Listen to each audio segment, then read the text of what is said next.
Good evening, dear listener. Tonight, we open the pages of one of the most enchanting tales ever told. But before we begin, if these quiet stories bring you peace, take a moment to like this video and subscribe. I'd truly love to know where you're listening from and what hour of the night finds you here. Our little circle now stretches across oceans, bound by stories and calm. So dim the lights, let the air grow still, and let your mind wander gently with me into tonight's story. The Cripple. There was an old manor house where a young, splendid family lived. They had riches and many blessings. They liked to enjoy themselves, and yet they did a lot of good. They wanted to make everybody happy as they themselves were. On Christmas Eve, a beautifully decorated Christmas tree stood in the large old hall where fire burned in the fireplaces and fir branches were hung around the old paintings. Here gathered the family and their guests. Here they sang and danced. The Christmas festivities had already been well underway earlier in the evening in the servants' quarters. Here also stood a large fire tree with lighted red and white candles, small Danish flags, swans and fishing nets cut out of colored paper and filled with candies and other sweets. The poor children from the parish had been invited, and each had its mother along. The mothers didn't pay much attention to the Christmas tree, but looked rather at the Christmas table, where there lay woolen and linen cloths for dresses and trousers. Yes, the mothers and the older children looked at this. Only the smallest children stretched out their hands toward the candles, the tinsel, and the flags. This whole gathering had come early in the afternoon. They had been served Christmas porridge and roasted goose with red cabbage. Then, when the Christmas tree had been looked over and the gifts distributed, each got a small glass of punch and apple-filled able-skiver. When they returned to their own humble rooms, they talked about the good living, by which they meant the good food they had had, and the presents were again thoroughly inspected. Now, among these folks were Garden Kirsten and Garden Ole. They were married and earned their lodging and their daily bread by weeding and digging in the manor house garden. At every Christmas party, they received a goodly share of the gifts. But then they had 5 children, and all 5 of them were clothed by the wealthy family. "Our masters are generous people," they said, "but then they can afford it, and they get pleasure out of it." The 4 children received some good clothing to wear, said Garden Ole. "But why is there nothing here for the cripple? They always used to think of him, too, even if he wasn't at the party." It was the eldest of the children they called the Cripple, although his name was Hans. When little, he had been the most able and the liveliest child. but all of a sudden he had become loose in the legs, as they called it. He could neither walk nor stand, and now he had been lying in bed for nearly 5 years. "Yes, I got something for him, too," said the mother. "But it's nothing much. It is only a book for him to read." "That won't make him fat," said the father. But Hans was happy for it. He was a very bright boy who enjoyed reading, but who also used his time for working, doing as much as he, who always had to lie bedridden, could, to be of some benefit. He was useful with his hands, knitted woolen stockings, and yes, even whole bed covers. The lady at the manor house had praised him and bought them. It was a book of fairy tales Hans had received. In it, there was much to read and much to think about. "It is of no use here in this house," said the parents, "but let him read, for it passes the time, and he can't always be knitting stockings." Spring came. Green leaves and flowers began to sprout, and the weeds, too, as one may call the nettles, even if the psalm speaks so nicely about them. "If every king with power and might marched forth in stately row, they could not make the smallest leaf upon a nettle grow." There was much to do in the manor house garden, not only for the gardener and his apprentices, but also for Garden Kirsten and Garden Ole. "It's a lot of hard work," they said. "No sooner have we raked the walks and made them look nice than they are stepped on again. There is such a run of visitors at the manor house. How much it must cost! But the owners are rich people." "Things are strangely divided," said Ole. "We are our Lord's children," says the pastor. "Why such a difference then?" "That comes from the fall of man," said Kirsten. In the evening, they talked about it again, while Cripple Hans was reading his book of fairy tales. Hard times, work, and toil had made the parents not only hard in the hands, but also hard in their judgment and opinion.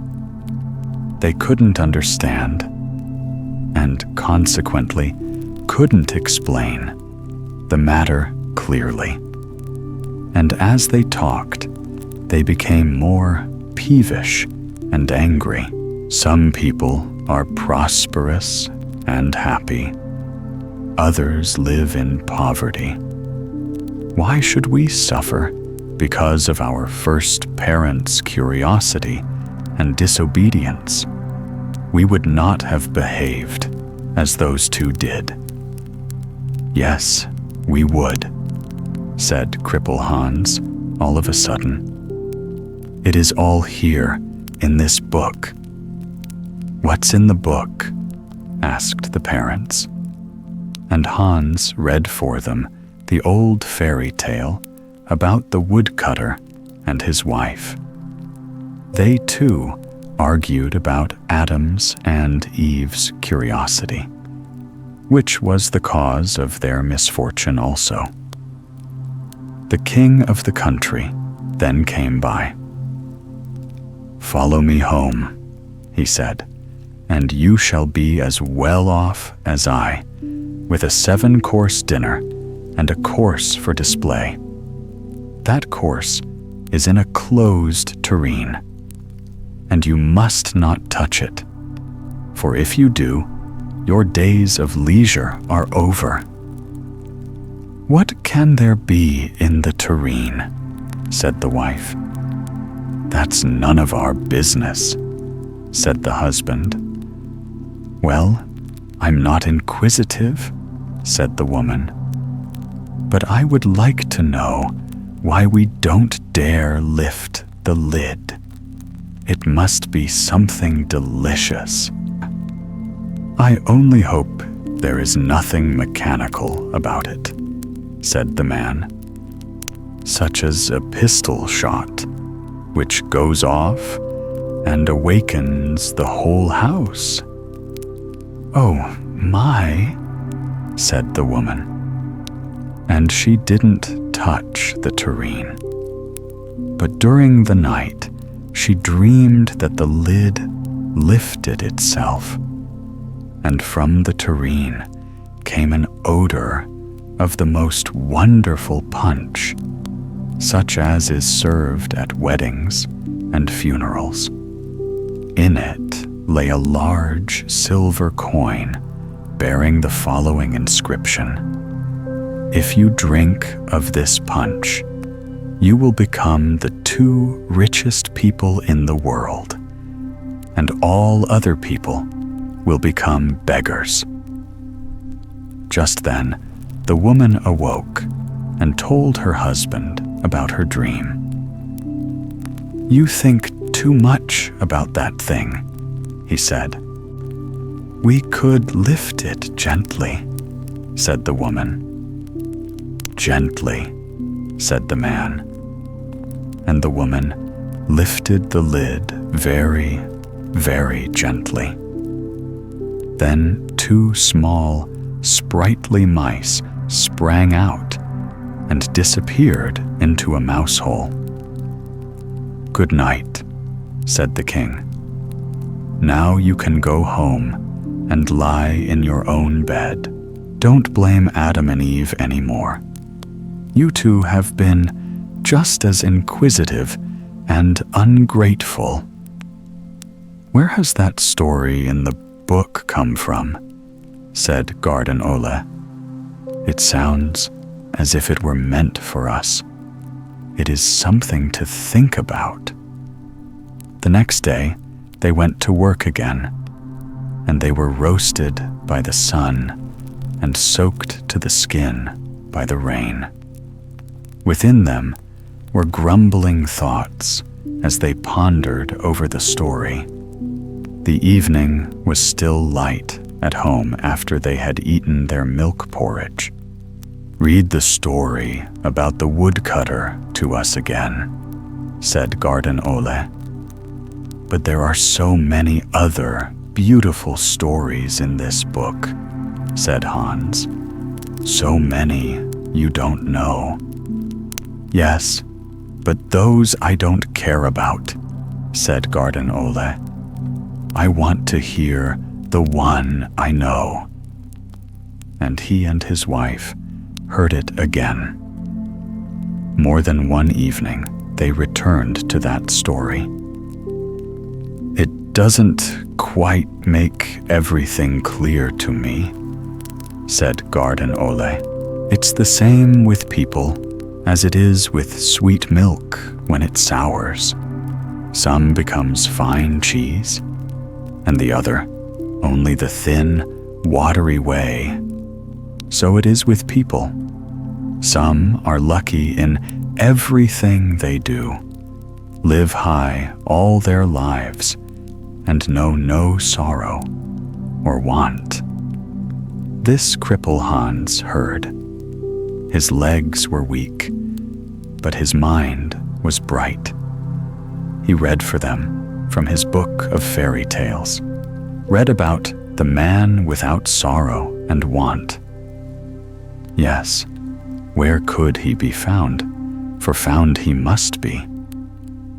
The king lay on his sickbed and could not be cured unless he wore the shirt that had belonged to and been worn on the body of a man who could truthfully say that he had never known sorrow or want.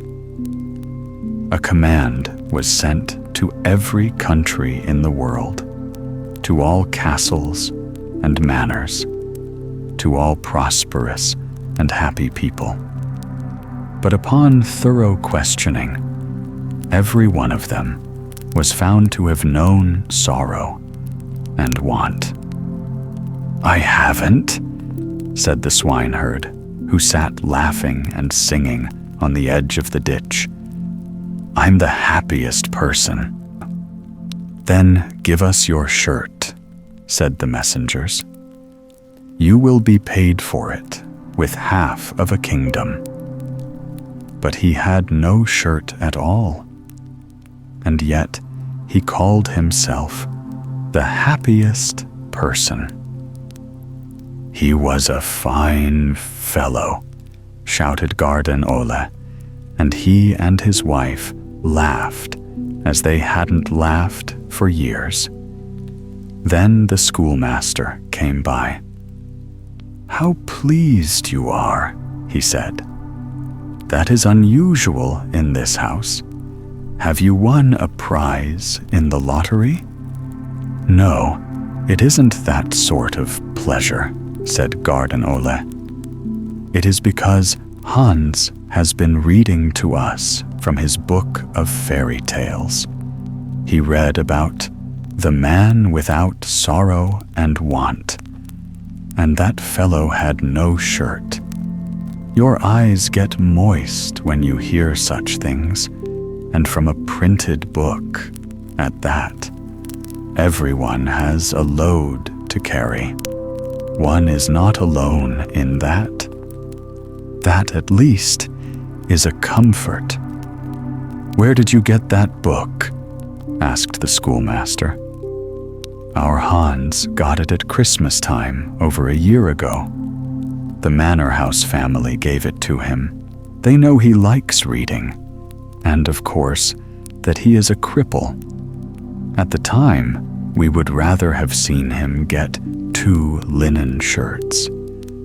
But that book is unusual. It can almost answer one's thoughts." The schoolmaster took the book and opened it. "Let's have the same story again," said Garden Ole. "I don't quite get it yet." And then he must also read the one about the woodcutter. These 2 stories were enough for Ole.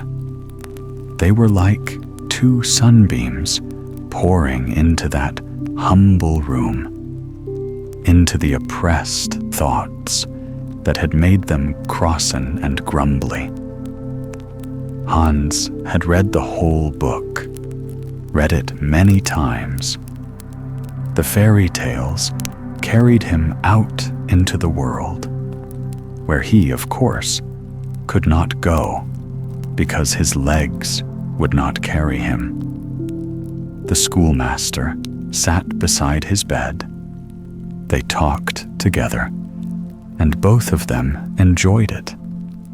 From that day on, the schoolmaster visited Hans often when his parents were at work, and every time he came, it was a great treat for the boy.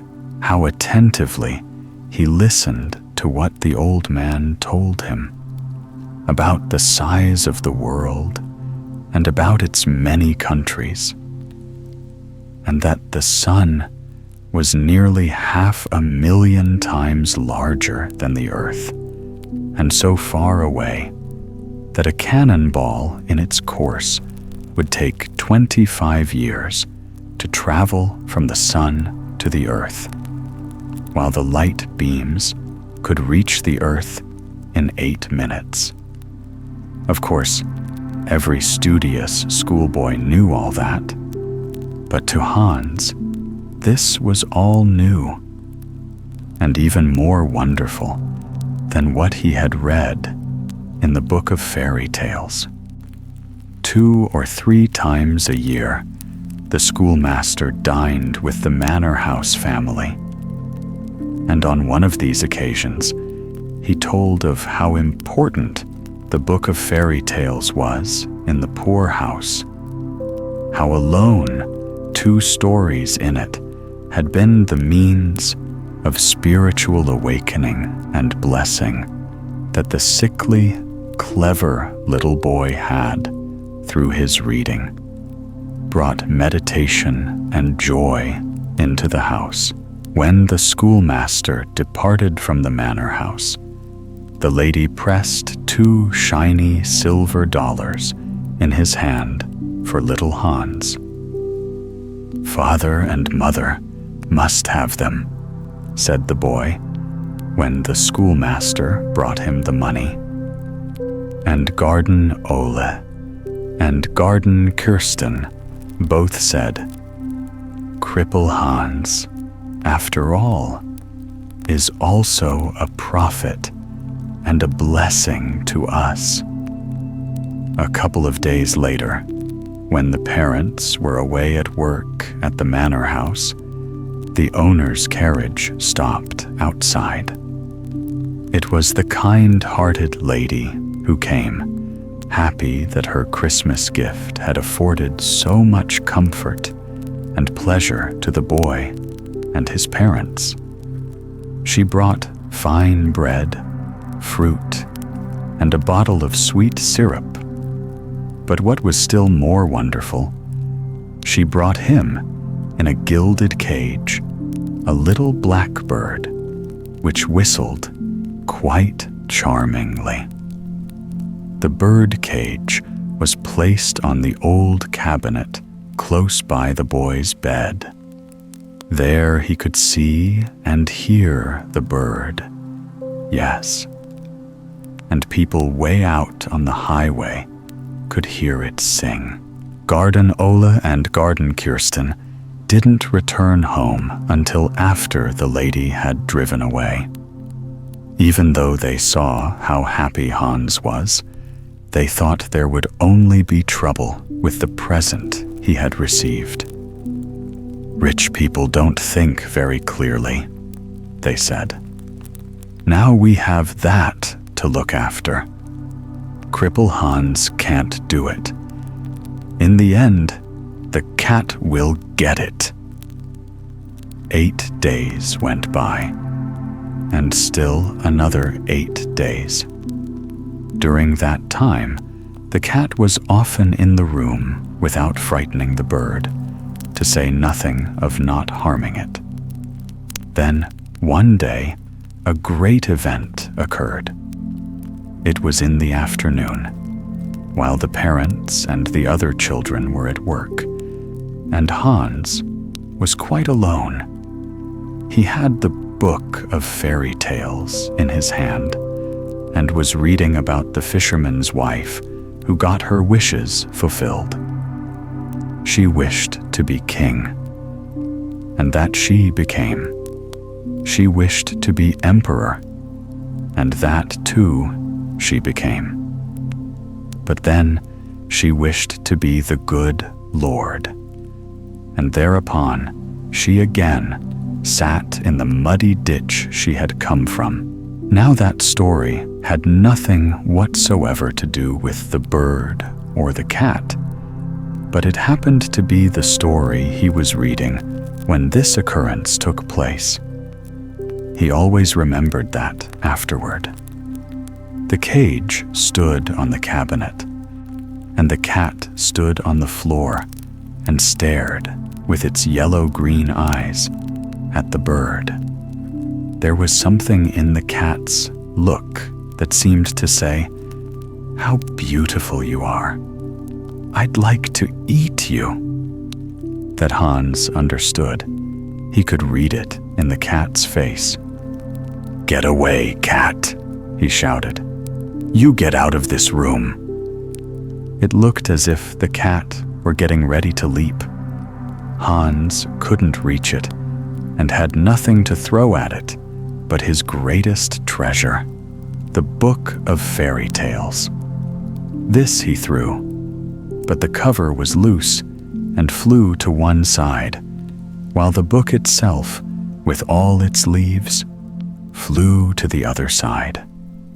The cat slowly stepped backward in the room and looked at Hans as if to say, "Don't get yourself mixed up in this matter, little Hans. I can walk and I can jump. You can do neither."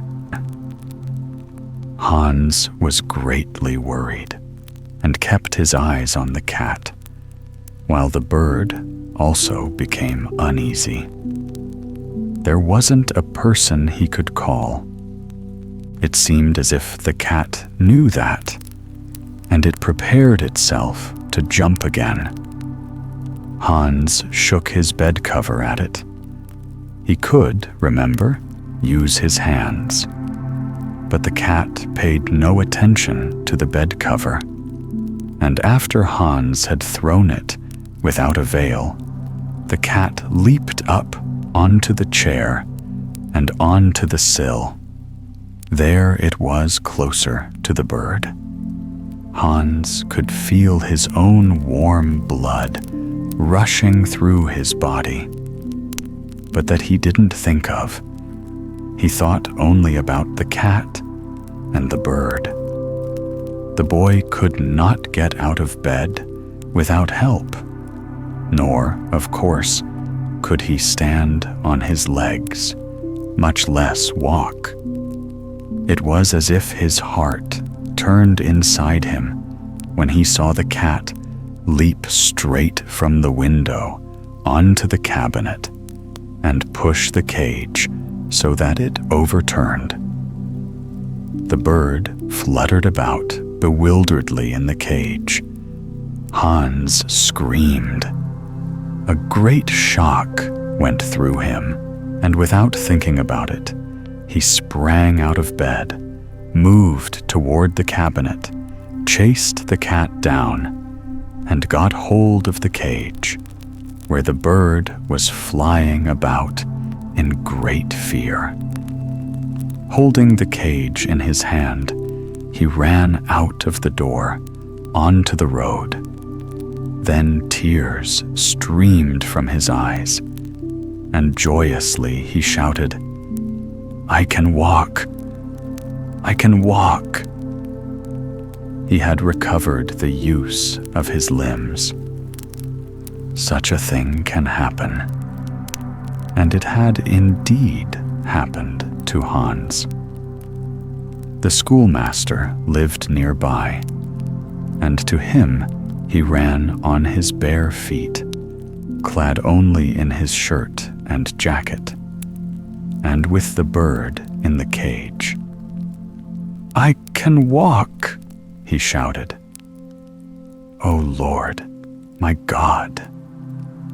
And he cried out of sheer joy. And there was joy in the house of Garden Ole and Garden Kirsten. "We shall never live to see a happier day," said both of them. Hans was called to the manor house. He had not walked that road for many years.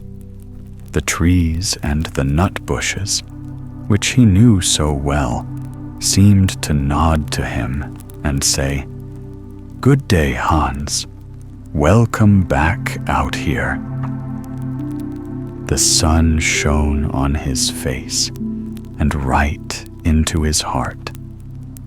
The owners of the manor house, that young, blessed couple, let him sit with them and looked as happy as if he were one of their own family. But the happiest of the two was the lady, for she had given him the book of fairy tales and the little songbird. The bird was now dead, having died of fright, but it had been the means of getting his health back. And the book had brought the awakening to him and his parents. He still had it, and he wanted to keep it and read it, no matter how old he became. Now, he also could be of help to his family. He wanted to learn a trade, Most of all, he wanted to be a bookbinder. "Because," he said, "then I can get all the new books to read." Later in the afternoon, the lady called both his parents up to her. She and her husband had talked about Hans. He was a fine and clever boy, with a keen appreciation of reading and a capacity for learning. "Our Lord always rewards the good." That evening, the parents were really happy when they returned home from the manor house, especially Kirsten. But the following week, she cried, for then little Hans went away. He was dressed in good, new clothes. He was a good boy, but now he must travel far away across the sea, go to school, and learn Latin. And many years would pass before they would see him again. The book of fairy tales he did not take with him, because his parents wanted to keep that in remembrance, and the father often read from it, but only the 2 stories, for those he understood. And they had letters from Hans, each one happier than the last. He lived with nice people in good circumstances, but best of all, he liked to go to school. There was so much to learn and to know. He only wished to live to be 100 years old, and eventually to become a schoolmaster. "If we could only live to see it," said the parents, and held each other's hands. "Just think of what has happened to Hans," said Ole. "Our Lord thinks also of the poor man's child, and to think that this should have happened to the cripple. Isn't it as if Hans might have read it for us from the book of fairy tales?" Aunty Toothache. Where did we get this story? Would you like to know? We got it from the basket that the waste paper is thrown into. Many a good and rare book has been taken to the delicatessen store and the grocer's, not to be read, but to be used as wrapping paper for starch and coffee, beans for salted herring, butter, and cheese. Used writing paper has also been found suitable. Frequently, one throws into the waste paper basket what ought not to go there. I know a grocer's assistant, the son of a delicatessen store owner. He has worked his way up from serving in the cellar to serving in the front shop. He is a well-read person, his reading consisting of the printed and written matter to be found on the paper used for wrapping.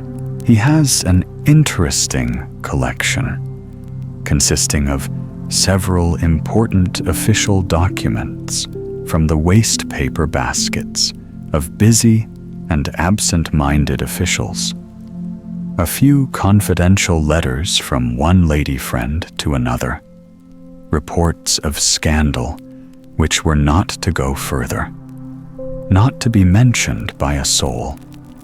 He is a living salvage institution for more than a little of our literature, and his collection covers a wide field. He has the run of his parents' shop and that of his present master, and has there saved many a book, or leaves of a book, well worth reading twice. He has shown me his collection of printed and written matter from the waste paper basket, the most valued items of which have come from the delicatessen store. A couple of leaves from a large composition book lay among the collection. The unusually clear and neat handwriting attracted my attention at once. "This was written by the student," he said. "The student who lived opposite here and died about a month ago. He suffered terribly from toothache, as one can see. It is quite amusing to read. This is only a small part of what he wrote. There was a whole book, and more besides. My parents gave the student's landlady £half of green soap for it. This is what I have been able to save of it. I borrowed it, I read it, and now I tell it." The title was Aunty Toothache. My auntie gave me sweets when I was little. My teeth could stand it then. It didn't hurt them. Now I am older, am a student, and still she goes on spoiling me with sweets. She says I am a poet. I have something of the poet in me, but not enough. Often, when I go walking along the city streets, it seems to me as if I am walking in a big library. The houses are the bookshelves, and every floor is a shelf with books. There stands a story of everyday life. Next to it is a good old comedy. And there are works of all scientific branches, bad literature, and good reading. I can dream and philosophize among all this literature. There is something of the poet in me, but not enough. No doubt many people have just as much of it in them as I, though they do not carry a sign or a necktie with the word poet on it. They and I have been given a divine gift, a blessing great enough to satisfy oneself, but altogether too little to be portioned out again to others. It comes like a ray of sunlight and fills one's soul and thoughts. It comes like the fragrance of a flower, like a melody that one knows and yet cannot remember from where. The other evening, I sat in my room and felt an urge to read, but I had no book, no paper. Just then, a leaf, fresh and green, fell from the lime tree, and the breeze carried it in through the window to me. I examined the many veins in it. A little insect was crawling across them, as if it were making a thorough study of the leaf. This made me think of man's wisdom. We also crawl about on a leaf. Our knowledge is limited to that only. And yet we unhesitatingly deliver a lecture on the whole big tree, the root, the trunk, and the crown. The great tree comprised of God, the world, and immortality. And of all this, we know only a little leaf. As I was sitting there, I received a visit from Aunty Milla. I showed her the leaf with the insect and told her of my thoughts in connection with these. And her eyes lit up. "You are a poet," she said. "Perhaps the greatest we have." If I should live to see this, I would go to my grave gladly. Ever since the brewer Rasmussen's funeral, you have amazed me with your powerful imagination. So said Aunty Mila, and she then kissed me. Who was Aunty Mila, and who was Rasmussen the brewer? 2. We children always called our mother's aunt Auntie. We had no other name for her. She gave us jam and sweets, although they were very injurious to our teeth. But the dear children were her weakness, she said. It was cruel to deny them a few sweets when they were so fond of them. And that's why we loved Auntie so much. She was an old maid. As far back as I can remember, she was always old. Her age never seemed to change. In earlier years, she had suffered a great deal from toothache, and she always spoke about it. And so it happened that her friend, the brewer Rasmussen, who was a great wit, called her Aunty Toothache. He had retired from the brewing business some years before and was then living on the interest of his money. He frequently visited Auntie. He was older than she. He had no teeth at all, only a few black stumps. When a child, he had eaten too much sugar, he told us children, and that's how he came to look as he did.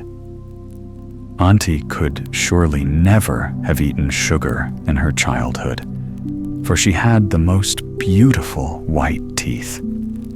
She took great care of them, and she did not sleep with them at night, said Rasmussen the brewer.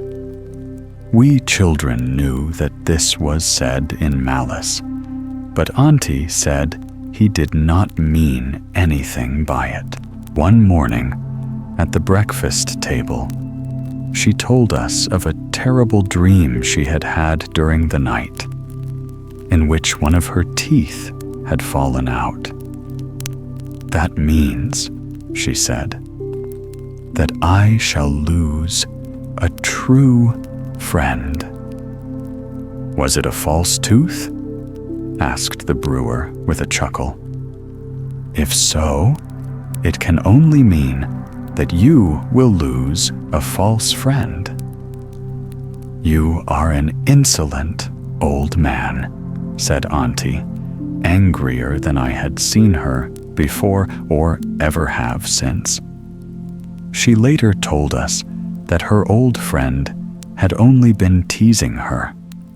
He was the finest man on earth, and when he died, he would become one of God's little angels in heaven. I thought a good deal of this transformation and wondered if I would be able to recognize him in this new character. When Auntie and he had been young, he had proposed to her. She had settled down to think it over, had thought too long, and had become an old maid, but always remained his true friend. And then Brewer Rasmussen died. He was taken to his grave in the most expensive hearse and was followed by a great number of folks, including people with orders and in uniform. Auntie stood dressed in mourning by the window, together with all of us children, except our little brother, whom the stork had brought a week before. When the hearse and the procession had passed and the street was empty, Aunty wanted to go away from the window, but I did not want to. I was waiting for the angel, Rasmussen the brewer. Surely he had by now become one of God's bewinged little children and would appear. "Aunty," I said, "don't you think that he will come now? Or that when the stork again brings us a little brother, he'll then bring us the angel, Rasmussen?" Aunty was quite overwhelmed by my imagination and said, "That child will become a great poet." And this she kept repeating all the time I went to school. And even after my confirmation, and yes, still does now that I am a student, she was, and is, to me the most sympathetic of friends, both in my poetical troubles and dental troubles, for I have attacks of both. "Just write down all your thoughts," she said, "and put them in the table drawer. That's what Jean-Paul did. He became a great poet, though I don't admire him. He does not excite one. You must be exciting. Yes, you will be exciting." The night after she said this, I lay awake, full of longings and anguish, with anxiety and fond hopes to become the great poet that Aunty saw and perceived in me. I went through all the pains of a poet, but there is an even greater pain, toothache, and it was grinding and crushing me. I became a writhing worm with a bag of herbs and a mustard plaster. "I know all about it," said Aunty. There was a sorrowful smile on her lips, and her white teeth glistened. But I must begin a new chapter in my own and my aunt's story. 3. I had moved to a new flat and had been living there a month. I was telling Aunty about it. I live with a quiet family. They pay no attention to me, even if I ring 3 times. Besides, it is a noisy house, full of sounds and disturbances caused by the weather, the wind, and the people. I live just above the street gate. Every carriage that drives out or in makes the pictures on the walls move about. The gate bangs and shakes the house as if there were an earthquake. If I am in bed, the shocks go right through all my limbs, but that is said to be strengthening to the nerves. If the wind blows, and it is always blowing in this country, the long window hooks outside swing to and fro and strike against the wall. The bell on the gate to the neighbor's yard rings with every gust of wind. The people who live in the house come home at all hours, from late in the evening until far into the night. The lodger just above me, who in the daytime gives lessons on the trombone, comes home the latest and does not go to bed before he has taken a little midnight promenade with heavy steps and in iron-heeled shoes. There are no double windows. There is a broken pane in my room, over which the landlady has pasted some paper. But the wind blows through the crack despite that, and produces a sound similar to that of a buzzing wasp. It is like the sort of music that makes one go to sleep. If at last I fall asleep, I am soon awakened by the crowing of the cocks. From the cellarman's hen coop, the cocks and hens announce that it will soon be morning. The small ponies, which have no stable, but are tied up in the storeroom under the staircase, kick against the door and the paneling as they move about. The day dawns. The porter, who lives with his family in the attic, comes thundering down the stairs. His wooden shoes clatter. The gate bangs, and the house shakes. And when all this is over, the lodger above begins to occupy himself with gymnastic exercises. He lifts a heavy iron ball in each hand, but he is not able to hold on to them, and they are continually falling on the floor, while at the same time the young folks in the house who are going to school come screaming with all their might. I go to the window and open it to get some fresh air, and it is most refreshing when I can get it. And when the young woman in the back building is not washing gloves in soap suds, by which she earns her livelihood. Otherwise, it is a pleasant house, and I live with a quiet family. This was the report I gave Aunty about my flat, though it was livelier at the time, for the spoken word has a fresher sound than the written. "You are a poet," cried Aunty. "Just write down all you have said, and you will be as good as Dickens. Indeed, to me, you are much more interesting. You paint when you speak. You describe your house so that one can see it. It makes one shudder. Go on with your poetry. Put some living beings into it. People, charming people, especially unhappy ones." I wrote down my description of the house as it stands, with all its sounds, its noises, but included only myself. There was no plot in it. That came later. It was during winter time, late at night, after theater hours. It was terrible weather. A snowstorm raged so that one could hardly move along. Aunty had gone to the theater, and I went there to take her home.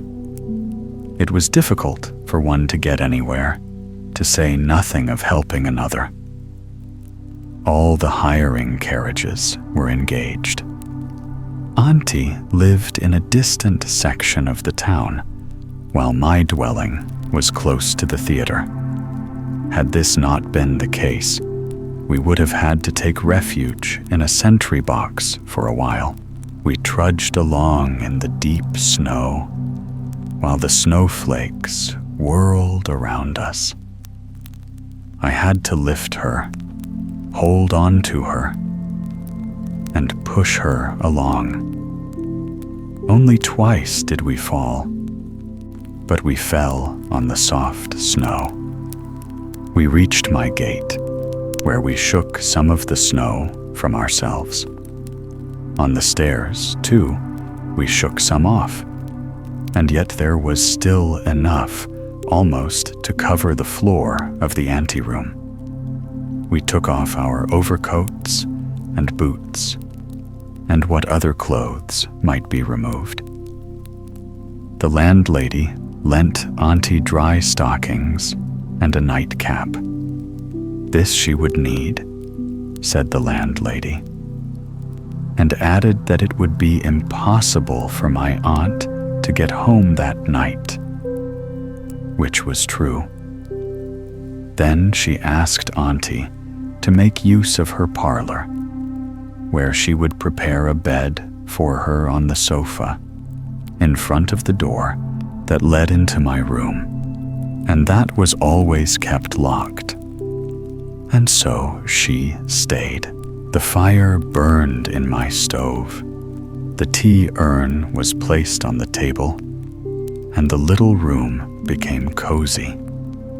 If not as cozy as Auntie's own room, where in the wintertime there are heavy curtains before the door, heavy curtains before the windows, and double carpets on the floor, with 3 layers of thick paper underneath. One sits there as if in a well-corked bottle, full of warm air. Still, as I have said, it was also cozy at my place, while outside the wind was whistling. Auntie talked and reminisced. She recalled the days of her youth. The brewer came back. Many old memories were revived. She could remember the time I got my first tooth and the family's delight over it. My first tooth. The tooth of innocence, shining like a little drop of milk. The milk tooth. When one had come, several more came. A whole rank of them, side by side, appearing both above and below. The finest of children's teeth, though these were only the vanguard, not the real teeth, which have to last one's whole lifetime. Then those also appeared, and the wisdom teeth as well. The flank men of each rank, born in pain and great tribulation. They disappear too, sometimes every one of them. They disappear before their time of service is up. And when the very last one goes, that is far from a happy day. It is a day for mourning. And so then, one considers himself old, even if he feels young. Such thoughts and talk are not pleasant. Yet we came to talk about all this. We went back to the days of my childhood and talked and talked. It was 12 o'clock before Auntie went to rest in the room nearby. "Good night, my sweet child," she called. "I shall now sleep as if I were in my own bed." And she slept peacefully. But otherwise, there was no peace either in the house or outside. The storm rattled the windows, struck the long, dangling iron hooks against the house, and rang the neighbor's backyard bell. The lodger upstairs had come home. He was still taking his little nightly tour up and down the room. He then kicked off his boots and went to bed and to sleep. But he snores so that anyone with good ears can hear him through the ceiling. I found no rest, no peace. The weather did not rest either. It was lively. The wind howled and sang in its own way. My teeth also began to be lively, and they hummed and sang in their way. An awful toothache was coming on. There was a draft from the window. The moon shone in upon the floor. The light came and went as the clouds came and went in the stormy weather. There was a restless change of light and shadow. But at last, the shadow on the floor began to take shape. I stared at the moving form and felt an icy cold wind against my face. On the floor sat a figure, thin and long, like something a child would draw with a pencil on a slate, something supposed to look like a person, a single thin line forming the body, another 2 lines, the arms, each leg being but a single line, and the head having a polygonal shape. The figure soon became more distinct. It had a very thin, very fine sort of cloth draped around it, clearly showing that the figure was that of a female. I heard a buzzing sound. Was it she, or the wind which was buzzing like a hornet through the crack in the pane? No, it was she, Madame Toothache herself. Her terrible highness, Satania Infernalis. God deliver and preserve us from her. It is good to be here, she buzzed. These are nice quarters, mossy ground, fenny ground. Gnats have been buzzing around here with poison in their stings, and now I am here with such a sting. It must be sharpened on human teeth. Those belonging to the fellow in bed here shine so brightly. They have defied sweet and sour things, heat and cold, nutshells and plum stones. But I shall shake them, make them quake, feed their roots with drafty winds, and give them cold feet. That was a frightening speech. She was a terrible visitor. So you are a poet, she said. Well, I'll make you well versed in all the poetry of toothache. I'll thrust iron and steel into your body.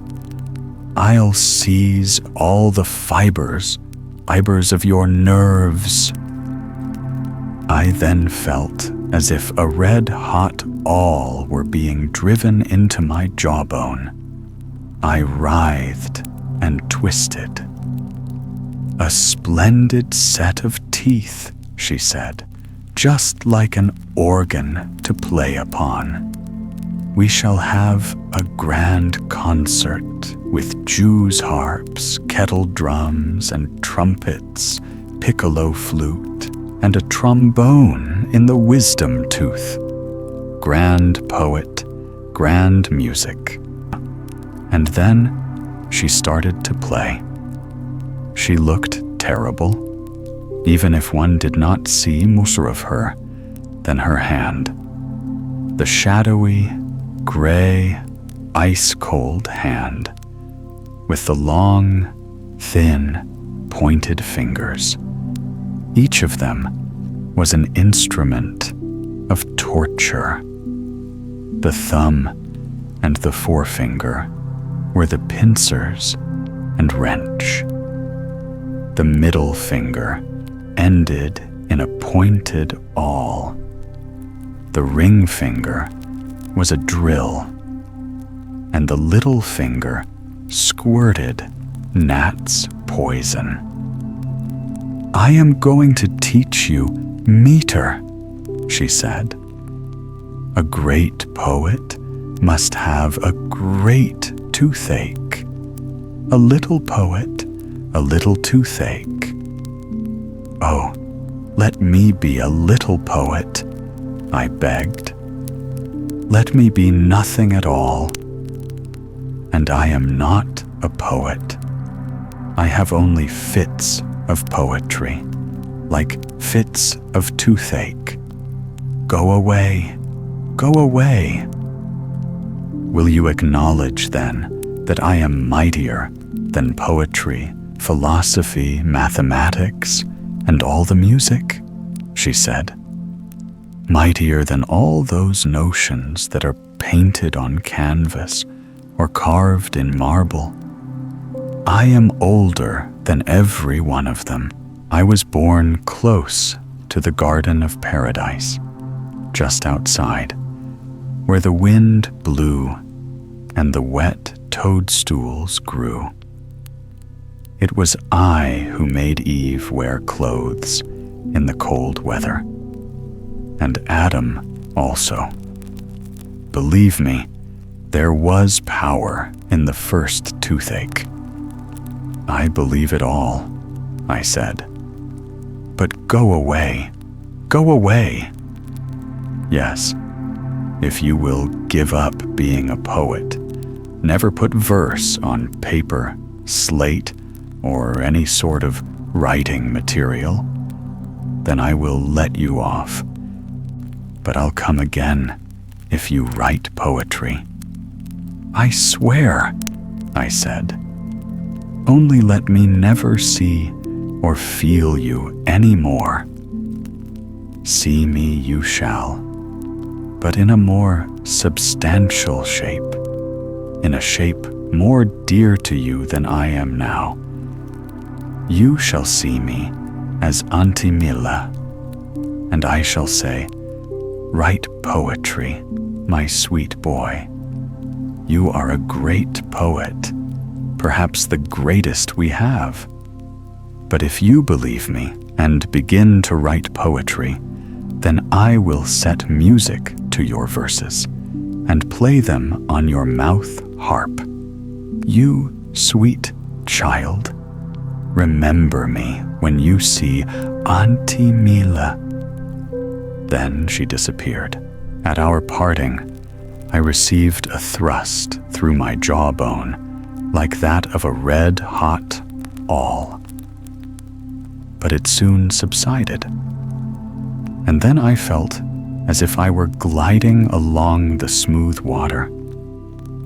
I saw the white water lilies with their large green leaves bending and sinking down under me.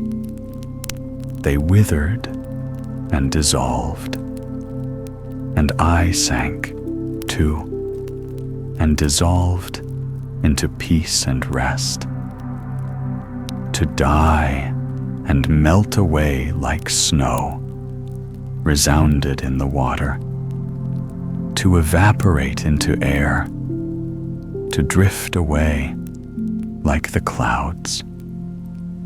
Great glowing names and inscriptions on waving banners of victory, the letters patent of immortality, written on the wing of an ephemera, shone down to me through the water. The sleep was deep, a sleep now without dreams. I did not hear the whistling wind, the banging gate, the ringing of the neighbor's gate bell, or the lodger's strenuous gymnastics. What happiness!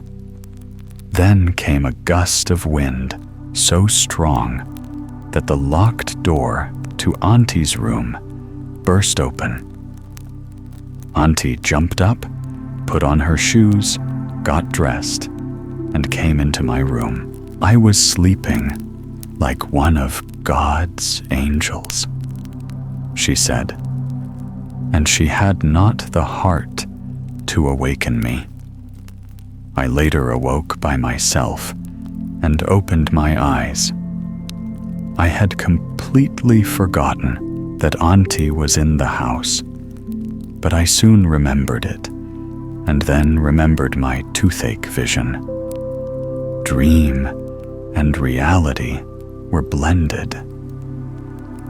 I suppose you did not write anything last night, after we said goodnight," she said. "I wish you had. You are my poet, and shall always be." It seemed to me that she smiled rather slyly. I did not know if it was the kindly Aunty Mila who loved me, or the terrible one to whom I had made the promise the night before. "Have you written any poetry, sweet child?" "No, no," I shouted. "You are Aunty Mila, aren't you?" "Who else?" she said. And it was Aunty Mila. She kissed me, got into a carriage, and drove home. I wrote down what is written here. It is not in verse, and it will never be printed. Yes, here ended the manuscript. My young friend, the grocer's assistant, could not find the missing sheets. They had gone out into the world like the papers around the salted herring, the butter, and the green soap. They had fulfilled their destiny. The brewer is dead. Auntie is dead. The student is dead. He whose sparks of genius went into the basket. This is the end of the story of Aunty Toothache. The Flea and the Professor. Once there was an aeronaut, a man who had spent half his life among the clouds and believed himself almost a citizen of the sky. But fate, that mischievous wind that blows where it pleases, turned against him. One terrible afternoon, his balloon burst like a thunderclap, the silk tearing open as if the heavens themselves rejected him. He was hurled downward, spinning through the air until the earth received him roughly, but spared his life. Only 2 minutes earlier, he had sent his young son down by parachute, a wise and lucky act, for the boy landed unharmed. He was clever and daring, quick with his hands, and he already knew the trade of ballooning almost as well as his father. But now, with the balloon in tatters and no coin to repair or replace it, he was left earthbound. Live he must. And so the young man turned to other wonders. He practiced sleight of hand and the art of ventriloquism, throwing his voice so skillfully that people swore the very walls spoke back. He was handsome and lively. When he grew a mustache and dressed in his finest clothes, one might have mistaken him for the son of a nobleman. The ladies certainly did. One, in particular, young and impulsive, was so taken by his charm that she left her home and ran away with him across the sea. In that new land, he called himself the Professor, for a man who makes others marvel deserves a title. He performed in taverns, on bright fairgrounds, and later in small theaters, dazzling audiences with illusions and clever talk. Yet every evening, when the crowds were gone and the applause faded, he and his little wife would sit by their single candle and dream of the sky. "If only we could have a balloon again," he said.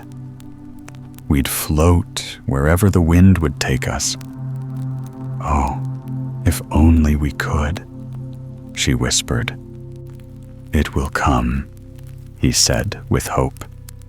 "We are still young, and I am a professor." "Crumbs are also bread," she replied, smiling faintly, for she was the more practical of the two. She helped him faithfully, selling tickets at the door while shivering in the winter cold. She even took part in his act. During one trick, he would pretend to make her vanish by placing her into a great table drawer. She would crawl into the hidden compartment, unseen by the audience. But one evening, when he pulled open the drawer, she had vanished for real. She was not in the front, nor the back, nor anywhere in the house.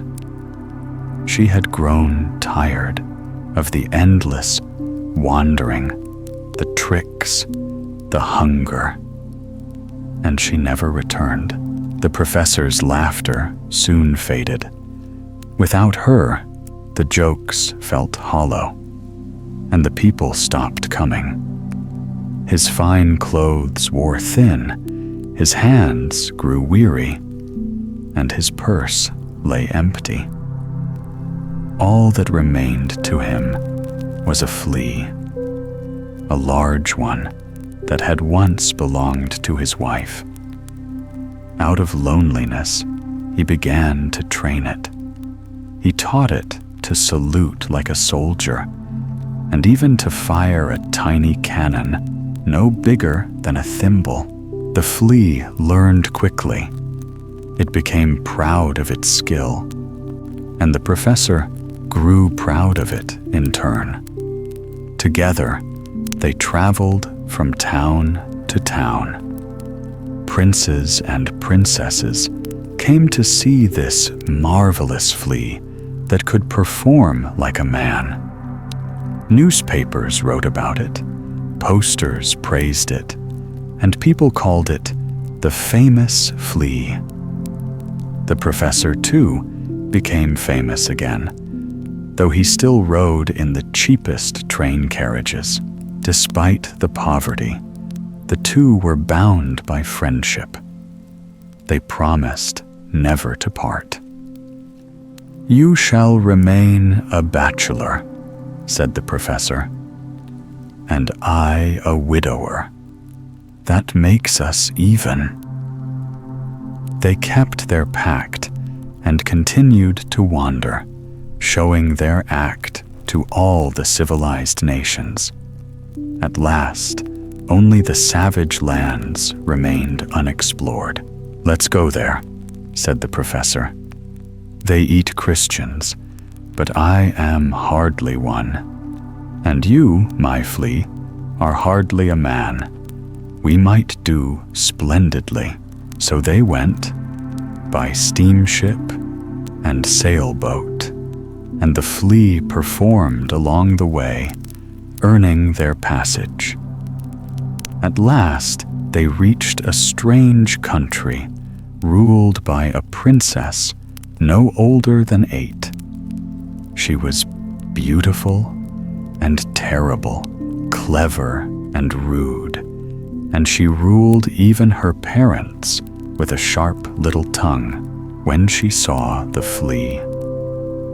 Present arms and fire his cannon, she clapped her hands and cried, "Him or nobody! I will have him for my companion." Her father sighed. "If only we could make a man of him." "Leave that to me, old fellow," said the princess boldly, for she was a savage child indeed. She tied a strand of her golden hair to the flea's leg and fastened the other end to the coral pendant in her ear. "Now you are my husband," she said sweetly. and you shall rule with me. But if you disobey, I'll kill you and eat the professor." Poor professor. He was given a sugarcane house to live in, with walls he could lick, but did not, for he disliked sweets. He lay in a hammock that swayed gently, and it reminded him of his lost balloon. Day after day, he dreamed of the sky. Meanwhile, the princess doted on her flea. It perched upon her hand, her shoulder, her fair neck, and she laughed with childish delight. To her, life was a game. To the professor, it was a prison. He was fed delicacies: roasted giraffe leg, elephant eyes, bird eggs, and, on feast days, shoulder of child with pepper sauce, which the queen assured him was the most refined of dishes. But he had lost his appetite for marvels and for horror alike. He longed to escape, but he could not leave without his flea. Without that tiny creature, he was nothing. So he devised a plan. "Your Majesty," he said one day to the princess's father, "allow me to teach your people refinement, the art of presenting themselves before royalty. It is the mark of civilized nations." "Could I learn it too?" asked the king eagerly. "Not quite proper," said the professor, "but perhaps I might teach your Majesty to fire off a cannon. It makes a splendid noise." The king clapped his hands. "Wonderful! But we have no cannon." "Then I shall make one," said the professor. "I shall need silk, ropes, needles, and the finest stomach drops. They make excellent powder." He was given everything he asked for. All the people gathered to see the new cannon cast. But what they did not know was that the professor was secretly building a balloon. When it was ready, vast and trembling with power, he said, "I must take it into the air to cool it." The princess insisted that her flea remain to amuse her. "I forbid you to take him." "But, Your Highness," said the professor, "I cannot manage the balloon alone. Only the flea is trained to help me." Reluctantly, she held out her hand and let the flea go. The professor placed it on his wrist, stepped into the basket, and cried, "Let go the ropes!" The people thought he said, "Fire the cannon," and obeyed. The balloon leapt skyward, rising higher and higher until it vanished beyond the clouds. The princess, her family, and the entire tribe waited for the cannon to cool and for their visitors to return. They are waiting still, but the professor and the flea never went back. They returned instead to the civilized world, where they now travel first class, not fourth. They perform in grand theaters and dine in splendid hotels. Their balloon is the wonder of the age, and no one dares ask how they obtained it. They are rich now, respectable folk, the professor and the flea, the two clever wanderers who once escaped from the land of savages, borne aloft by the dream that first sent a man into the sky. The tallow candle, it sizzled and hissed softly, as if whispering the first lullaby of creation.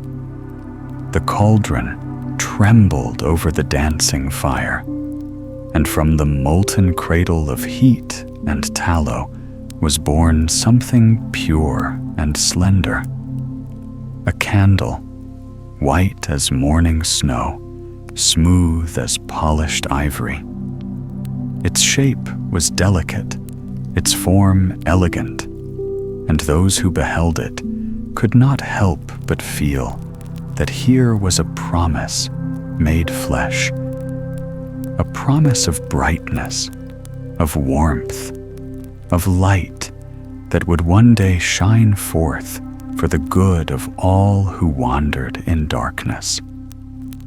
The sheep had given it its body, soft, white, and clean, like the fleece on a winter hillside. From the melting pot, it had received its spirit, a yearning for the flame, an unspoken destiny that one day fire would run through its marrow and bone and make it truly alive. Thus it entered the world with the best of hopes, a heart full of faith, and a dream of radiance. It believed its life would be a hymn of light, that every flicker it gave would mean something good, something kind. In the beginning, the world smiled upon it. Everywhere it looked, there were wonders, mirrors that caught its gleam, polished spoons that winked in return, brass pots that admired its slim reflection. "You will glow in grand halls," they said. "You were born for the company of chandeliers, not for dusty corners." The candle listened, and in its waxen chest it felt pride begin to stir. Innocent, gentle pride. It wanted to do right, to shine purely, to be of use. But the world that had flattered it soon forgot its own words. It saw the candle not as a being of purpose, but as a tool for convenience. Rough hands seized it, smudged its whiteness, and left sooty fingerprints upon its sides. The candle, too trusting, did not resist. It thought, "If I give them light, they will care for me in return." But no such care came. Its brightness dimmed. Its once pristine skin grew gray and spotted. Those who touched it did not see its inner glow, only a surface they could use and discard. As time passed, the candle began to understand sorrow. The pure wax that once promised eternity was now covered with grime. The beautiful promise seemed lost. Those who might have appreciated its light now turned away, fearful of the dirt that clung to it.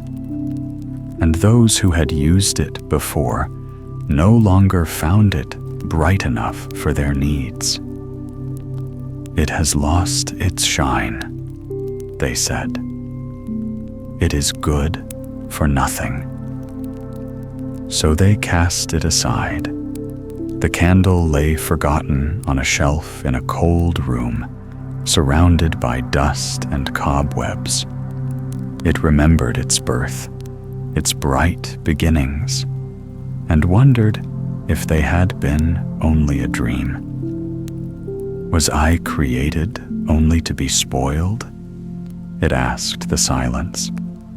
Why do I exist, if not to shine?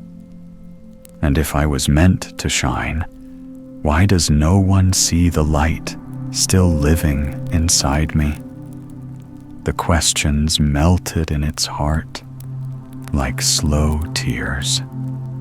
It thought long and hard, perhaps too long, for the more it thought, the darker its world seemed to grow. It felt as though the grime outside had crept inward, veiling its own soul. Days passed like empty shadows.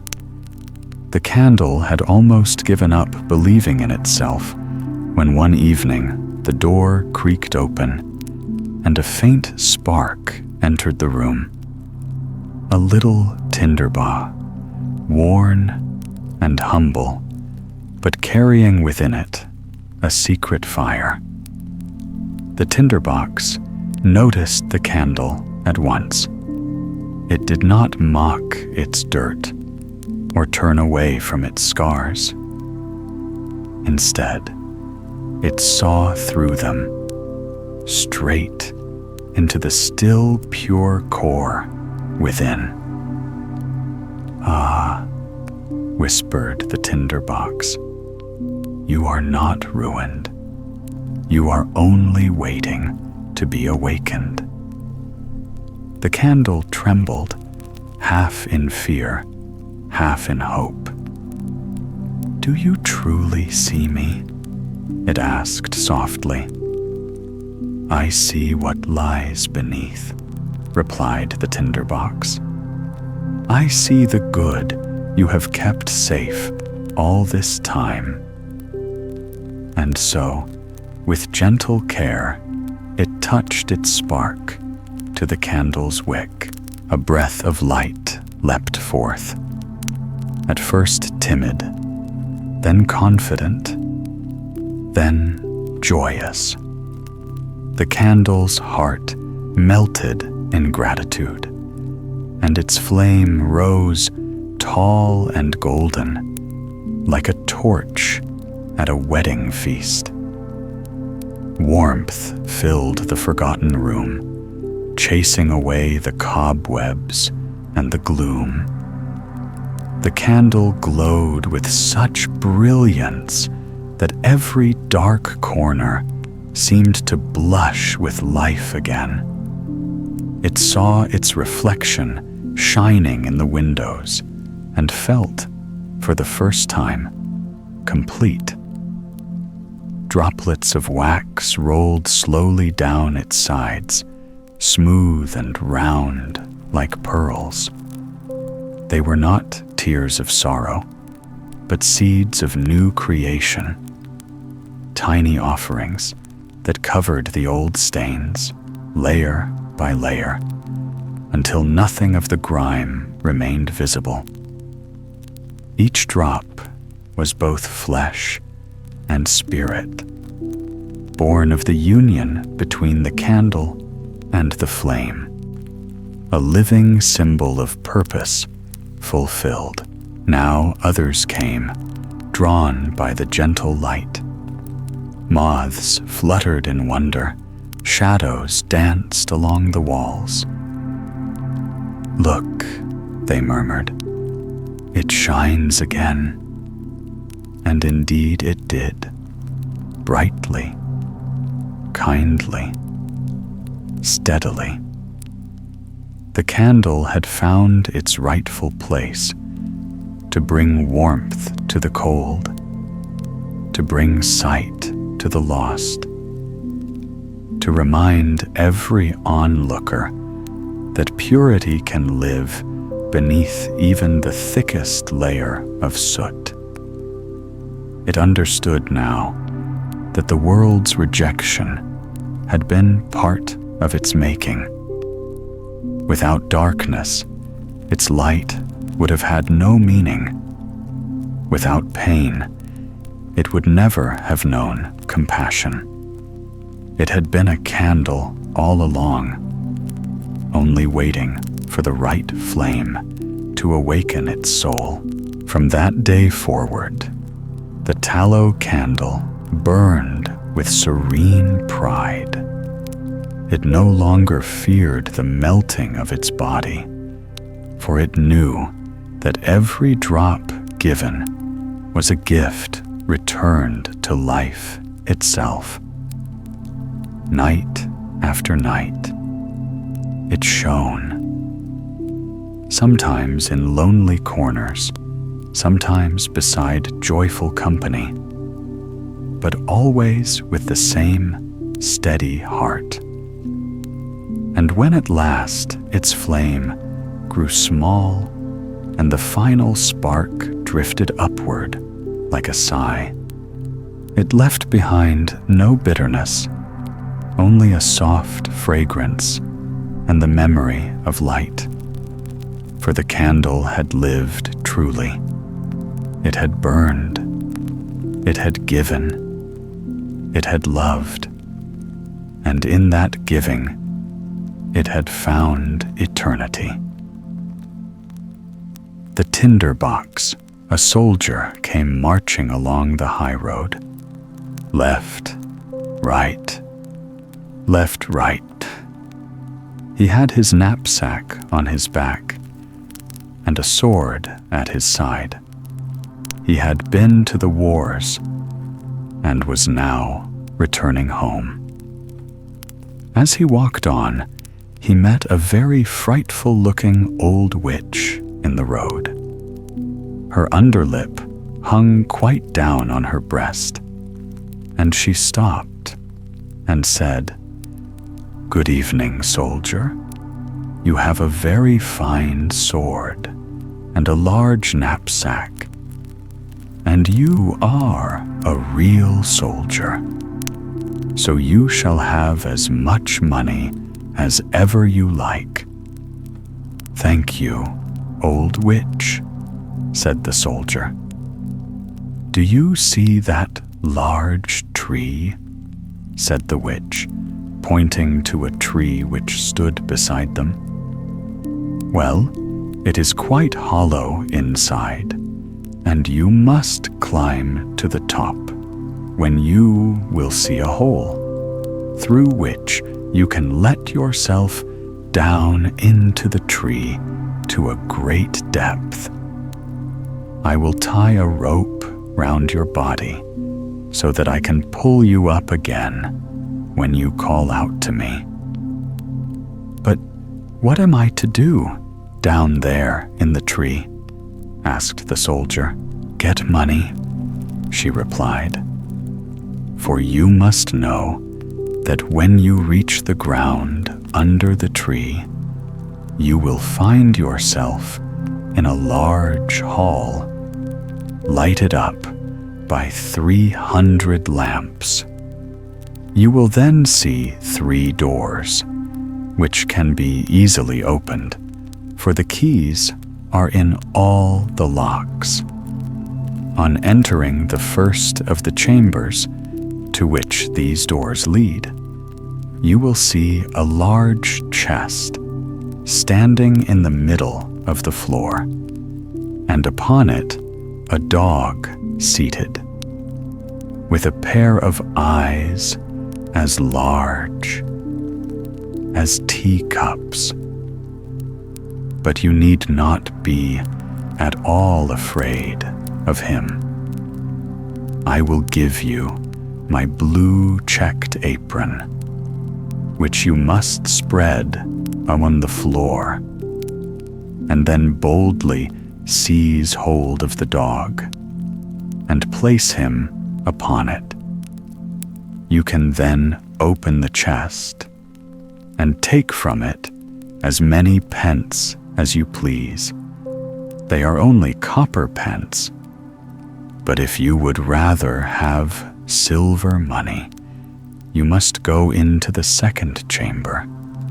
Here you will find another dog, with eyes as big as wool wheels, But do not let that trouble you. Place him upon my apron, and then take what money you please. If, however, you like gold best, enter the third chamber, where there is another chest full of it.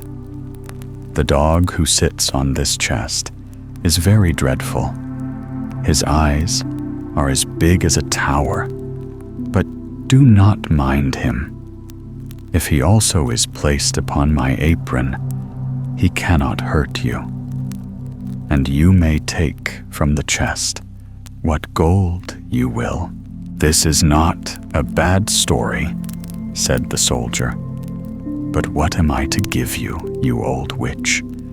For of course, you do not mean to tell me all this for nothing. No, said the witch, but I do not ask for a single penny. Only promise to bring me an old tinder-box, which my grandmother left behind the last time she went down there. Very well, I promise. Now tie the rope round my body. Here it is, replied the witch, and here is my blue checked apron. As soon as the rope was tied, the soldier climbed up the tree and let himself down through the hollow to the ground beneath. And here he found, as the witch had told him, a large hall in which many hundred lamps were all burning. Then he opened the first door. Ah, there sat the dog, with the eyes as large as teacups, staring at him. You're a pretty fellow, said the soldier, seizing him and placing him on the witch's apron, while he filled his pockets from the chest with as many pieces as they would hold. Then he closed the lid, seated the dog upon it again, and walked into another chamber. And sure enough, there sat the dog with eyes as big as mill wheels. You had better not look at me in that way, said the soldier. You will make your eyes water. And then he seated him also upon the apron and opened the chest. But when he saw what a quantity of silver money it contained, he very quickly threw away all the coppers he had taken and filled his pockets and his knapsack with nothing but silver. Then he went into the third room, and there the dog was really hideous. His eyes were truly as big as towers, and they turned round and round in his head like wheels. Good morning, said the soldier, touching his cap, for he had never seen such a dog in his life. But after looking at him more closely, he thought he had been civil enough, so he placed him on the floor and opened the chest. Good gracious, what a quantity of gold there was! Enough to buy all the sugar sticks of the sweet stuff women, all the tin soldiers, whips, and rocking horses in the world, or even the whole town itself. There was, indeed, an immense quantity. So the soldier now threw away all the silver money he had taken and filled his pockets and his knapsack with gold instead. And not only his pockets and his knapsack, but even his cap and boots, so that he could scarcely walk. He was really rich now, so he replaced the dog on the chest, closed the door and called up through the tree, "Now pull me out, you old witch." "Have you got the tinder-box?"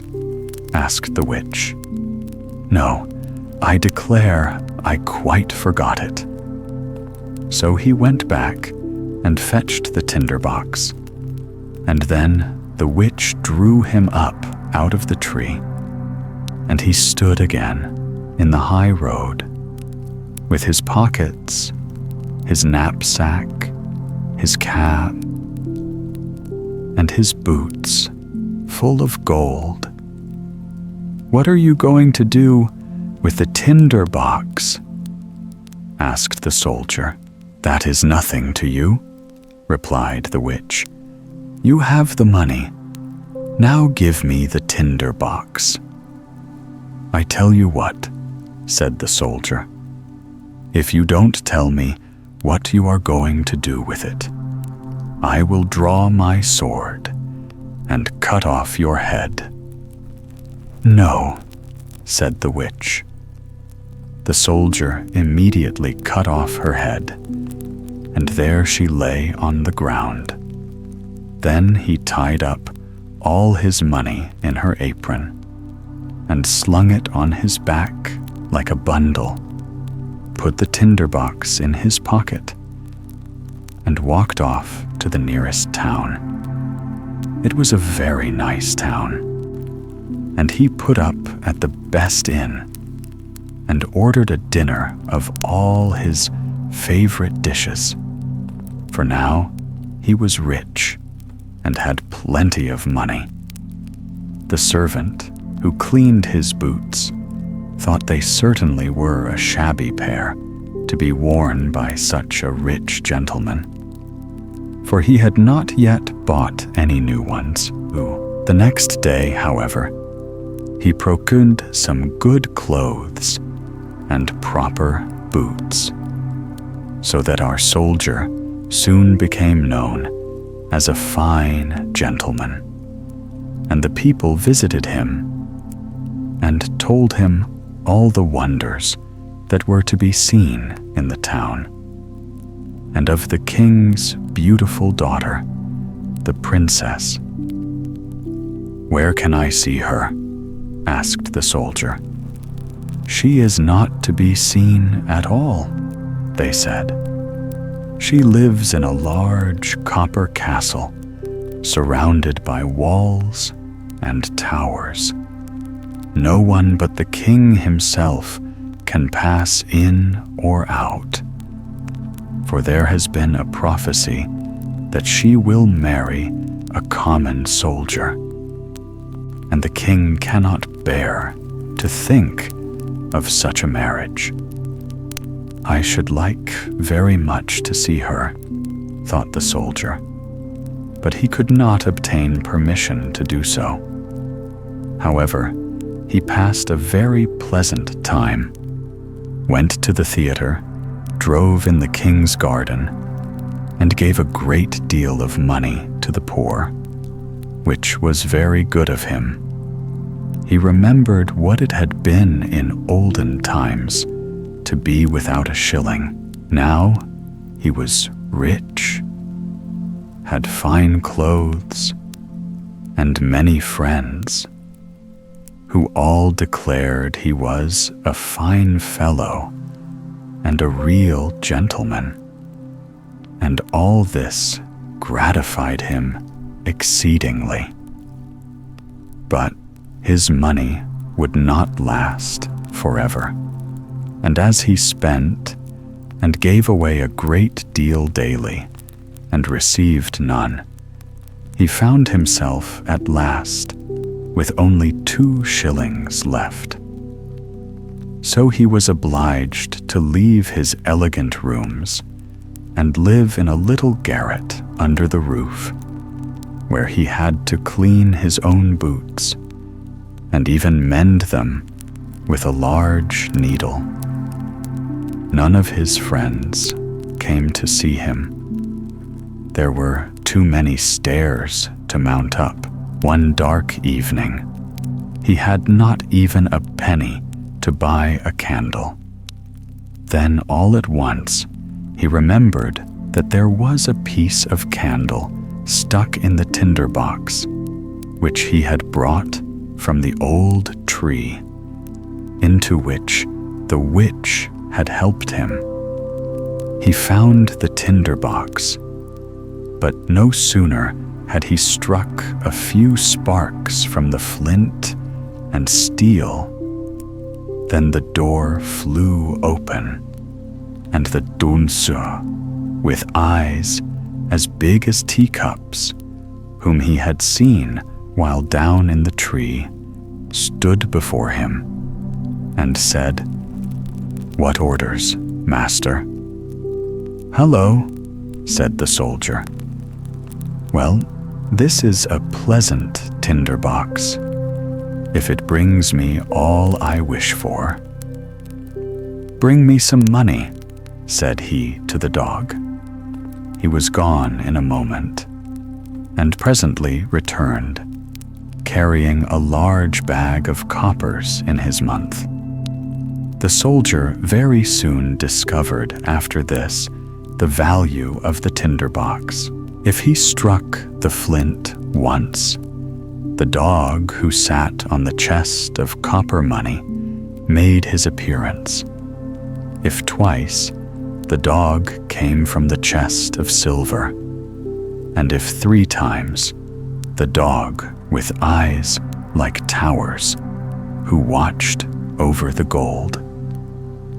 The soldier had now plenty of money. He returned to his elegant rooms and reappeared in his fine clothes, so that his friends knew him again directly, and made as much of him as before. After a while, he began to think it was very strange that no one could get a look at the princess. "Everyone says she is very beautiful," thought he to himself. "But what is the use of that, if she is to be shut up in a copper castle surrounded by so many towers? Can I by any means get to see her? Stop! Where is my tinderbox?" Then he struck a light, and in a moment the dog, with eyes as big as teacups, stood before him. "It is midnight," said the soldier, "yet I should very much like to see the princess, if only for a moment." The dog disappeared instantly, and before the soldier could even look round, he returned with the princess. She was lying on the dog's back asleep, and looked so lovely that everyone who saw her would know she was a real princess. The soldier could not help kissing her, true soldier as he was. Then the dog ran back with the princess.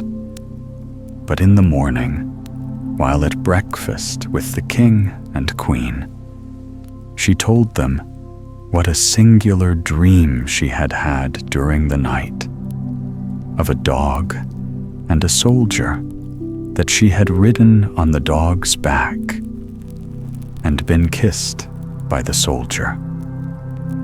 "That is a very pretty story indeed," said the queen. So the next night, one of the old ladies of the court was set to watch by the princess's bed, to discover whether it really was a dream, or what else it might be. The soldier longed very much to see the princess once more, so he sent for the dog again in the night to fetch her, and to run with her as fast as ever he could.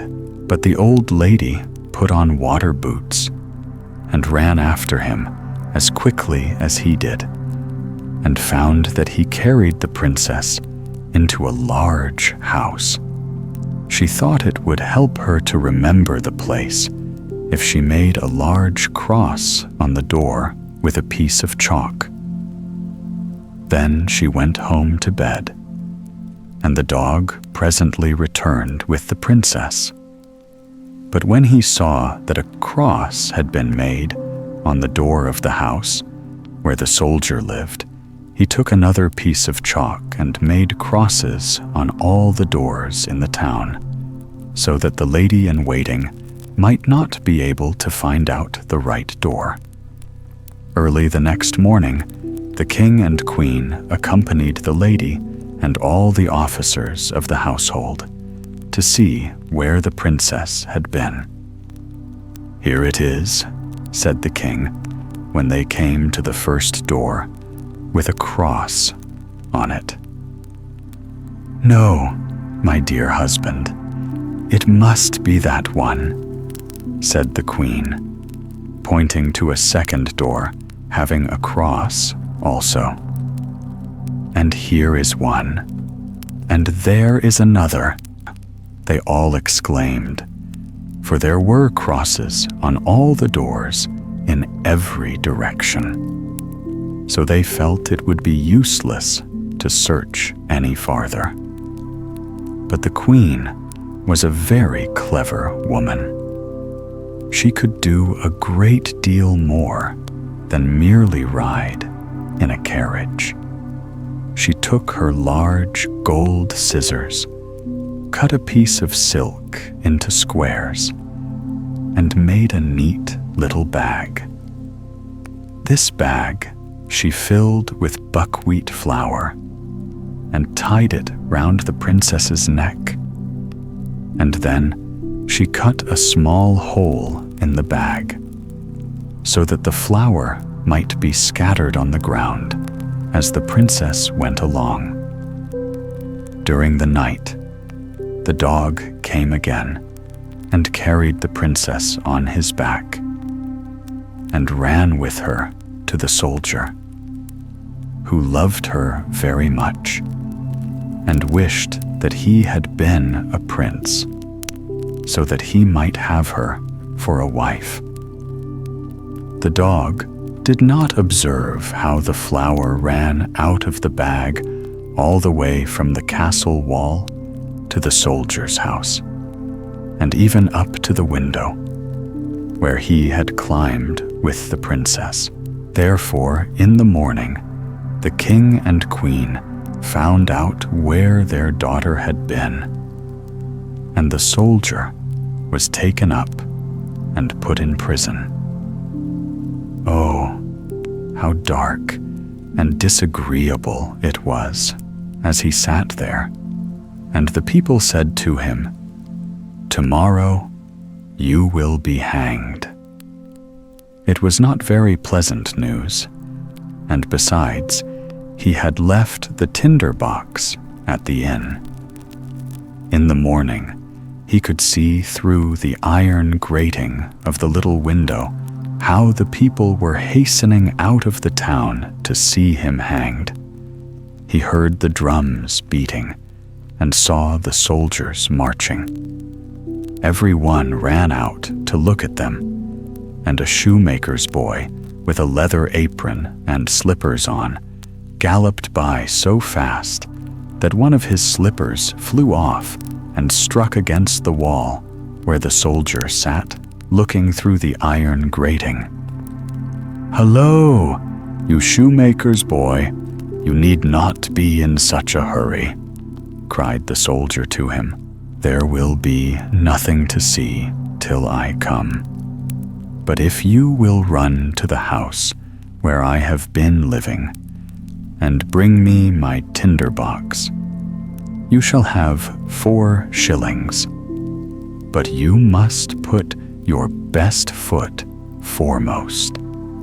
The shoemaker's boy liked the idea of getting the 4 shillings, so he ran very fast and fetched the tinder-box and gave it to the soldier.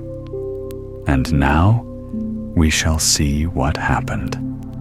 Outside the town, a large gibbet had been erected, round which stood the soldiers and several thousands of people. The king and the queen sat on splendid thrones opposite to the judges and the whole council. The soldier already stood on the ladder, but as they were about to place the rope around his neck, he said that an innocent request was often granted to a poor criminal before he suffered death. He wished very much to smoke a pipe, as it would be the last pipe he should ever smoke in the world. The king could not refuse this request, so the soldier took his tinderbox and struck fire, once, twice, thrice. And there in a moment stood all the dogs, the one with eyes as big as teacups, the one with eyes as large as mill wheels, and the third, whose eyes were like towers. "Help me now, that I may not be hanged," cried the soldier. And the dogs fell upon the judges and all the counselors, seized one by the legs and another by the nose, and tossed them many feet high in the air, so that they fell down and were dashed to pieces. "I will not be touched," said the king. But the largest dog seized him, as well as the queen, and threw them after the others. Then the soldiers and all the people were afraid, and cried, "Good soldier, you shall be our king, and you shall marry the beautiful princess." So they placed the soldier in the king's carriage, and the three dogs ran on in front and cried, "Hurrah!" And the little boys whistled through their fingers, and the soldiers presented arms.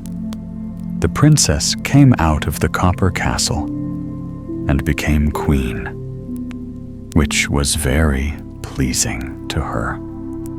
The wedding festivities lasted a whole week, and the dogs sat at the table and stared with all their eyes. Little Claus and Big Claus. In a village, there once lived two men who had the same name. They were both called Claus. One of them had 4 horses, but the other had only 1. So to distinguish them, people called the owner of the 4 horses Great Claus, and he who had only 1, Little Claus. Now we shall hear what happened to them, for this is a true story. Through the whole week, Little Claus was obliged to plow for Great Claus and lend him his 1 horse. And once a week, on a Sunday, Great Claus lent him all his 4 horses. Then how Little Claus would smack his whip over all 5 horses. They were as good as his own on that one day. The sun shone brightly, and the church bells were ringing merrily as the people passed by, dressed in their best clothes, with their prayer books under their arms. They were going to hear the clergyman preach. They looked at Little Claus plowing with his 5 horses, and he was so proud that he smacked his whip and said, "Gee up, my 5 horses."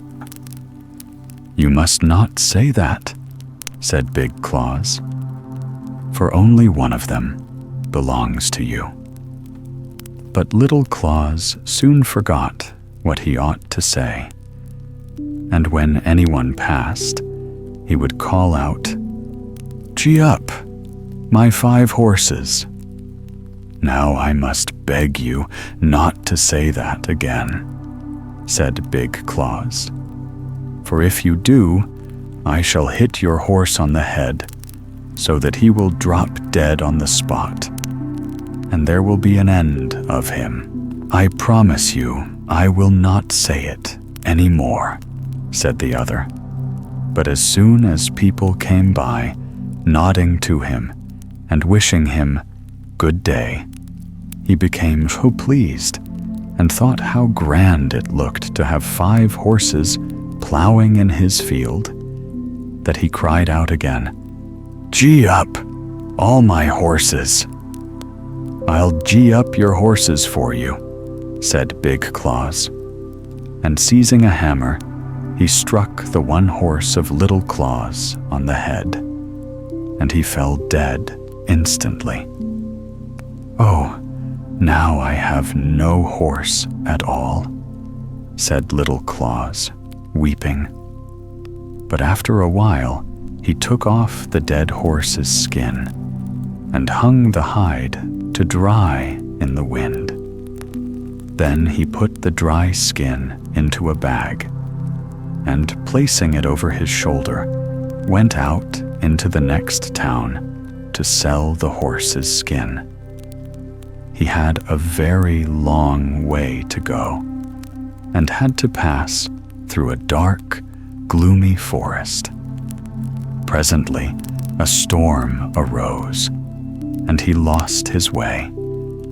And before he discovered the right path, evening came on, and it was still a long way to the town, and too far to return home before night.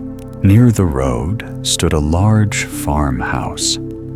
The shutters outside the windows were closed, but lights shone through the crevices at the top. "I might get permission to stay here for the night," thought Little Claus. So he went up to the door and knocked.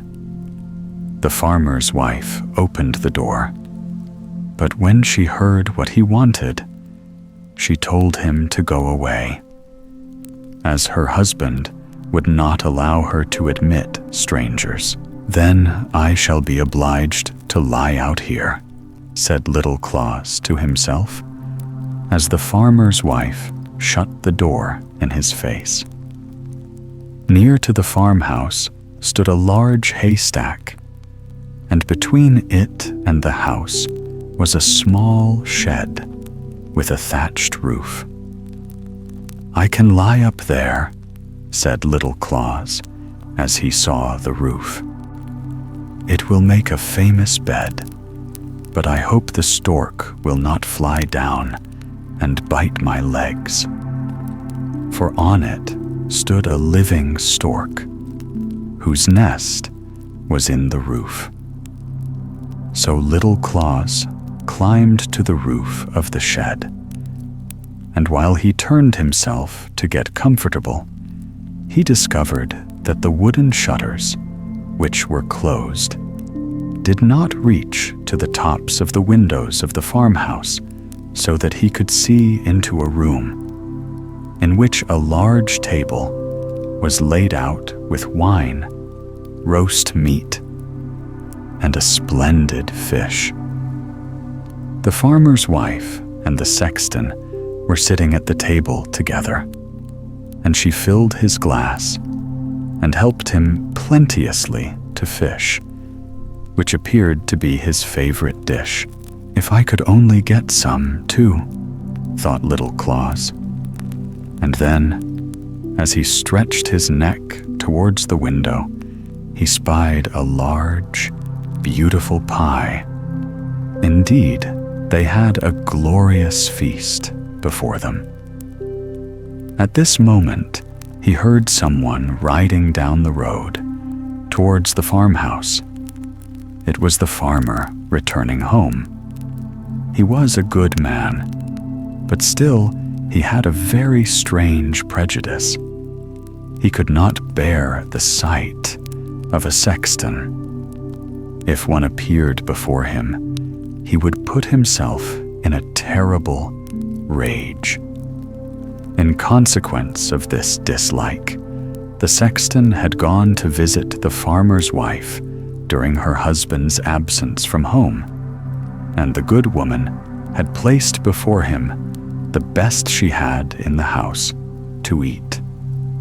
When she heard the farmer coming, she was frightened and begged the sexton to hide himself in a large, empty chest that stood in the room. He did so, for he knew her husband could not endure the sight of a sexton. The woman then quickly put away the wine and hid all the rest of the nice things in the oven. For if her husband had seen them, he would have asked what they were brought out for. "Oh dear," sighed little Claus from the top of the shed, as he saw all the good things disappear. "Is anyone up there?" asked the farmer, looking up and discovering little Claus. "Why are you lying up there? Come down and come into the house with me." So little Claus came down and told the farmer how he had lost his way and begged for a night's lodging. "All right," said the farmer, "but we must have something to eat first." The woman received them both very kindly, laid the cloth on a large table, and placed before them a dish of porridge. The farmer was very hungry and ate his porridge with a good appetite. But little Claus could not help thinking of the nice roast meat, fish, and pies, which he knew were in the oven. Under the table, at his feet, lay the sack containing the horse's skin, which he intended to sell at the next town.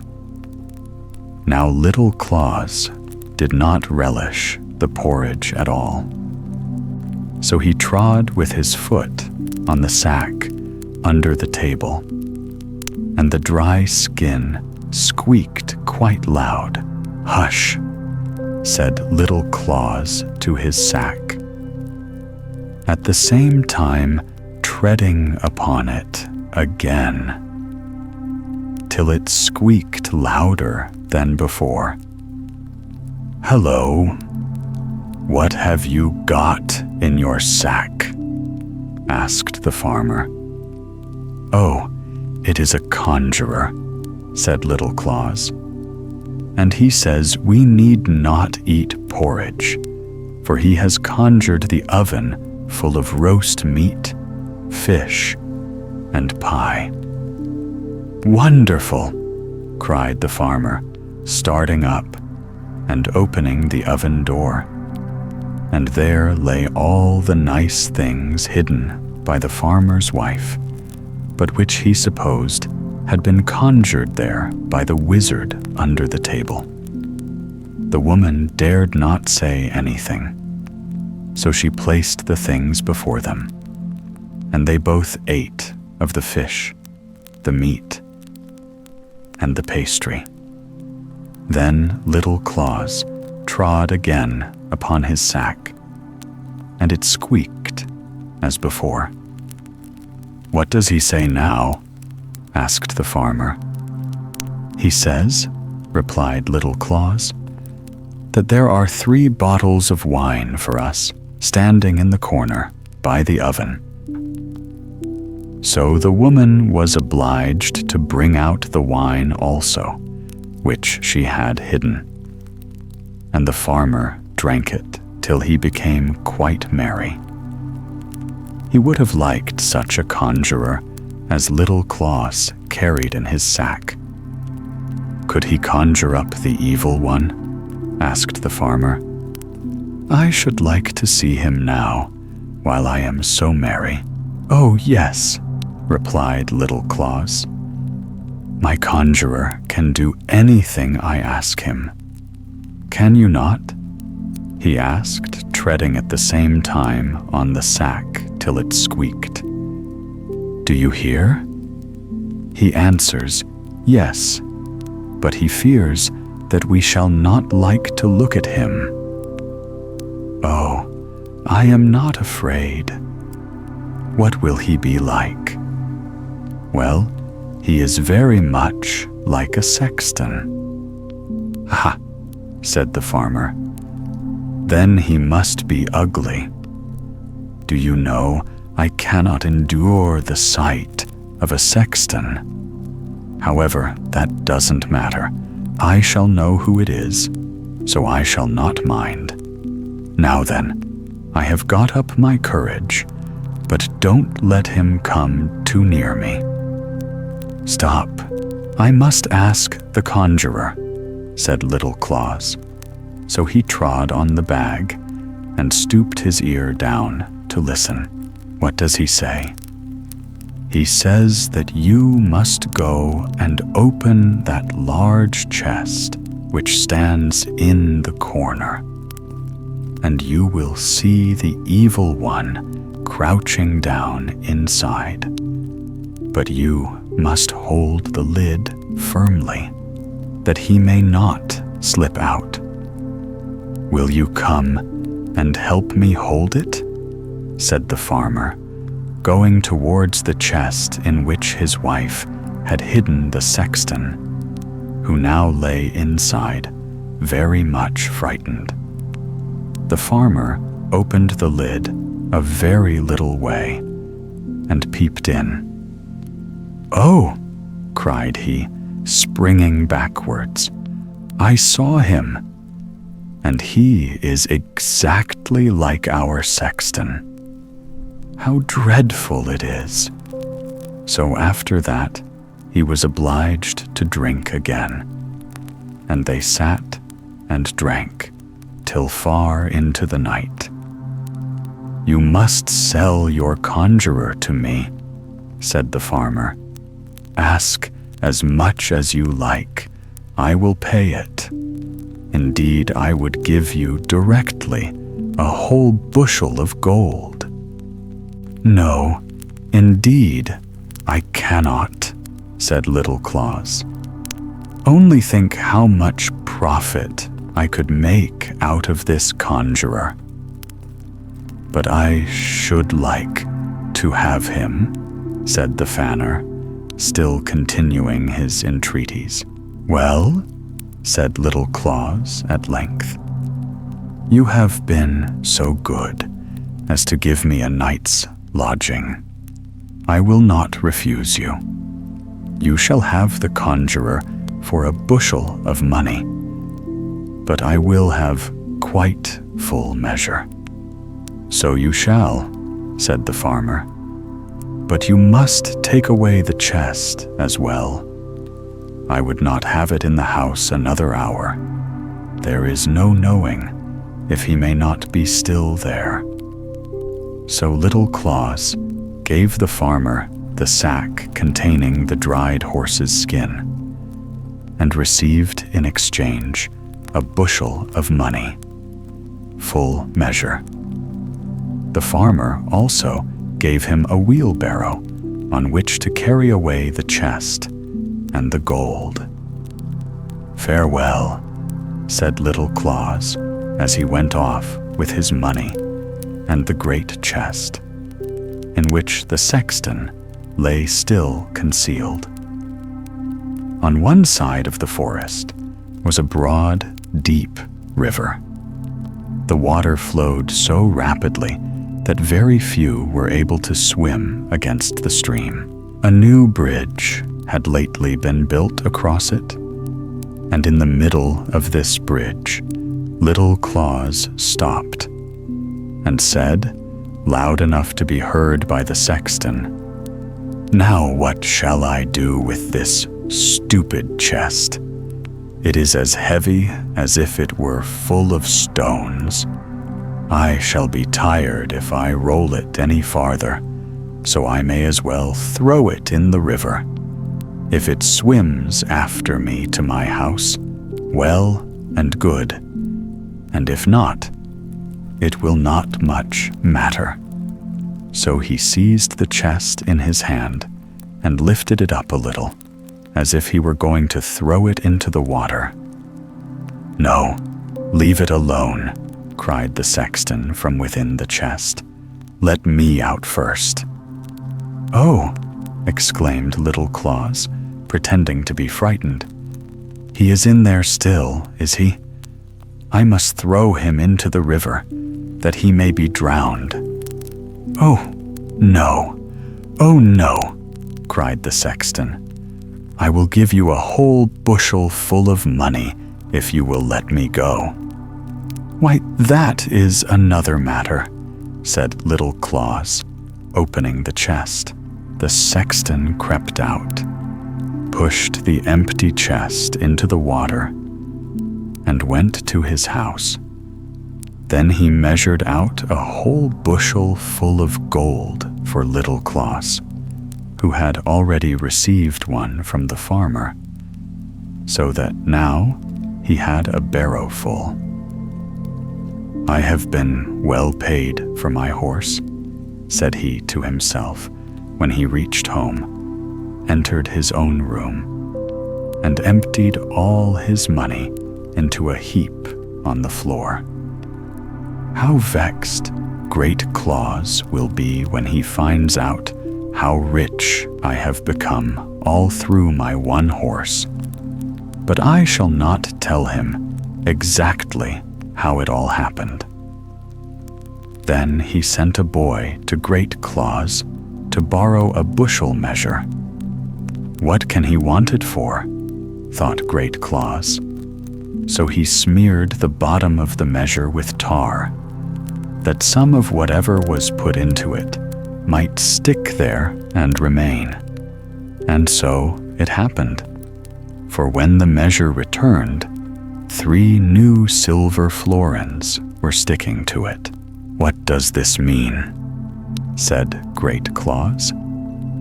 So he ran off directly to little Claus and asked, "Where did you get so much money?" "Oh, for my horse's skin. I sold it yesterday." "It was certainly well paid for then," said Great Claus. And he ran home to his house, seized a hatchet, and knocked all his 4 horses on the head, flayed off their skins, and took them to the town to sell. "Skins! Skins! Who'll buy skins?" he cried as he went through the streets. All the shoemakers and tanners came running and asked how much he wanted for them. "A bushel of money for each," replied Great Claus. "Are you mad?" they all cried. "Do you think we have money to spend by the bushel?" "Skins! Skins!" he cried again. "Who'll buy skins?" But to all who inquired the price, his answer was, "A bushel of money." "He is making fools of us," said they all. Then the shoemakers took their straps and the tanners their leather aprons and began to beat Great Claus. "Skins! Skins!" they cried, mocking him. "Yes, we'll mark your skin for you till it is black and blue." "Out of the town with him," said they. And Great Claus was obliged to run as fast as he could. He had never before been so thoroughly beaten. "Ah," said he, as he came to his house, "little Claus shall pay me for this. I will beat him to death." Meanwhile, the old grandmother of little Claus died. She had been cross, unkind, and really spiteful to him. But he was very sorry, and took the dead woman and laid her in his warm bed to see if he could bring her to life again. There, he determined that she should lie the whole night, while he seated himself in a chair in a corner of the room, as he had often done before. During the night, as he sat there, the door opened, and in came Great Claus with a hatchet. He knew well where Little Claus's bed stood, so he went right up to it and struck the old grandmother on the head, thinking it must be Little Claus. "There," cried he, "now you cannot make a fool of me again." And then he went home. "That is a very wicked man," thought Little Claus. "He meant to kill me. It is a good thing for my old grandmother that she was already dead, or he would have taken her life." Then he dressed his old grandmother in her best clothes, borrowed a horse of his neighbor, and harnessed it to a cart. Then he placed the old woman on the back seat, so that she might not fall out as he drove, and rode away through the wood. By sunrise, they reached a large inn, where Little Claus stopped and went to get something to eat. The landlord was a rich man, and a good man too, but as passionate as if he had been made of pepper and snuff. "Good morning," said he to Little Claus. "You are come betimes today." "Yes," said Little Claus. "I am going to the town with my old grandmother. She is sitting at the back of the wagon, but I cannot bring her into the room. Will you take her a glass of mead? But you must speak very loud, for she cannot hear well." "Yes, certainly I will," replied the landlord, and pouring out a glass of mead, he carried it out to the dead grandmother, who sat upright in the cart. "Here is a glass of mead from your grandson," said the landlord. The dead woman did not answer a word, but sat quite still. "Do you not hear?" cried the landlord as loud as he could. "Here is a glass of mead from your grandson." Again and again he bawled it out, but as she did not stir, he flew into a passion and threw the glass of mead in her face. It struck her on the nose, and she fell backwards out of the cart, for she was only seated there, not tied in. "Hello!" cried Little Claus, rushing out of the door and seizing hold of the landlord by the throat. "You have killed my grandmother. See, here is a great hole in her forehead." "Oh, how unfortunate," said the landlord, wringing his hands. "This all comes of my fiery temper. Dear Little Claus, I will give you a bushel of money. I will bury your grandmother as if she were my own.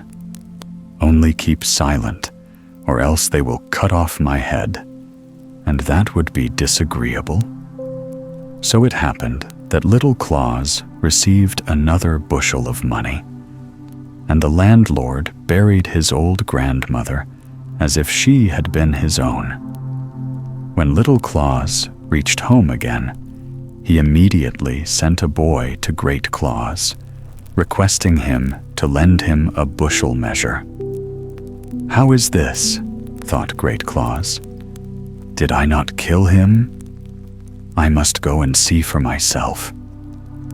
So he went to Little Claus and took the bushel measure with him. "How did you get all this money?" asked Great Claus, staring with wide-open eyes at his neighbor's treasures.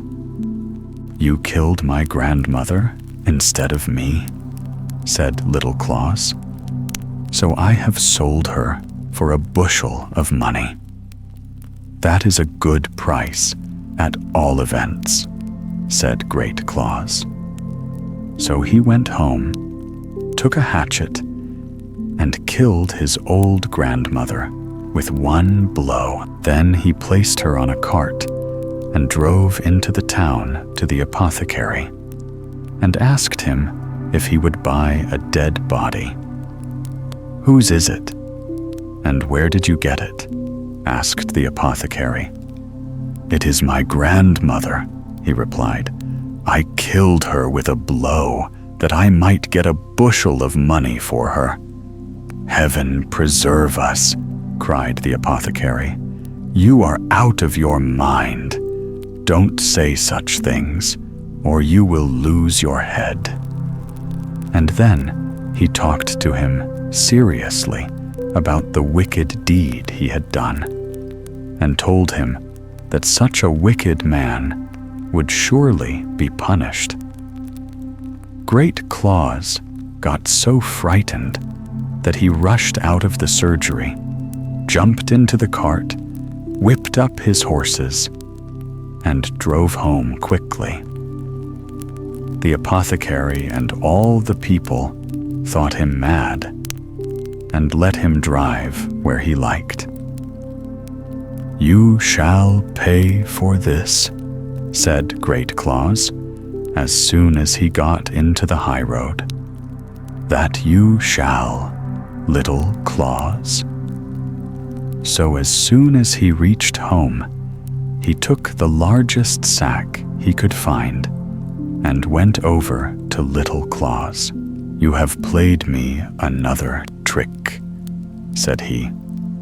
"First, I killed all my horses, and then my old grandmother, and it is all your fault. But you shall not make a fool of me any more." So he laid hold of Little Claus round the body and pushed him into the sack, which he took on his shoulders, saying, "Now I'm going to drown you in the river." He had a long way to go before he reached the river, and Little Claus was not a very light weight to carry. The road led by the church, and as they passed, he could hear the organ playing and the people singing beautifully. Great Claus put down the sack close to the church door and thought he might as well go in and hear a psalm before he went any farther. Little Claus could not possibly get out of the sack, and all the people were in church. So in he went. "Oh dear," sighed Little Claus in the sack as he turned and twisted about. But he found he could not loosen the string with which it was tied. Presently, an old cattle driver with snowy hair passed by, carrying a large staff in his hand, with which he drove a large herd of cows and oxen before him. They stumbled against the sack in which lay Little Claus, and turned it over. "Oh dear," sighed Little Claus. "I am very young, yet I am soon going to heaven." "And I, poor fellow," said the drover, "I, who am so old already, cannot get there." "Open the sack," cried Little Claus, Creep into it instead of me, and you will soon be there." "With all my heart," replied the drover, opening the sack, from which sprung little Claus as quickly as possible. "Will you take care of my cattle?" said the old man as he crept into the bag. "Yes," said little Claus, and he tied up the sack, and then walked off with all the cows and oxen. When Great Claus came out of church, he took up the sack and placed it on his shoulders. It appeared to have become lighter, for the old drover was not half so heavy as little Claus. "How light he seems now," said he. "Ah, it is because I have been to a church." So he walked on to the river, which was deep and broad, and threw the sack containing the old drover into the water, believing it to be little Claus. "There you may lie," he exclaimed. "You will play me no more tricks now." Then he turned to go home, but when he came to a place where two roads crossed, there was little Claus driving the cattle. "How is this?" said Great Claus. "Did I not drown you just now?" "Yes," said little Claus. "You threw me into the river about half an hour ago." "But wherever did you get all these fine beasts?" asked Great Claus. "These beasts are sea cattle," replied little Claus. "I'll tell you the whole story, and thank you for drowning me. I am above you now. I am really very rich. I was frightened, to be sure, while I lay tied up in the sack.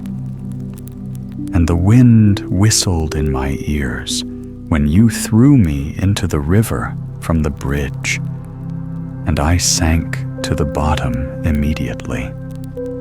But I did not hurt myself, for I fell upon beautifully soft grass which grows down there, and in a moment the sack opened, and the sweetest little maiden came towards me. She had snow-white robes and a wreath of green leaves on her wet hair.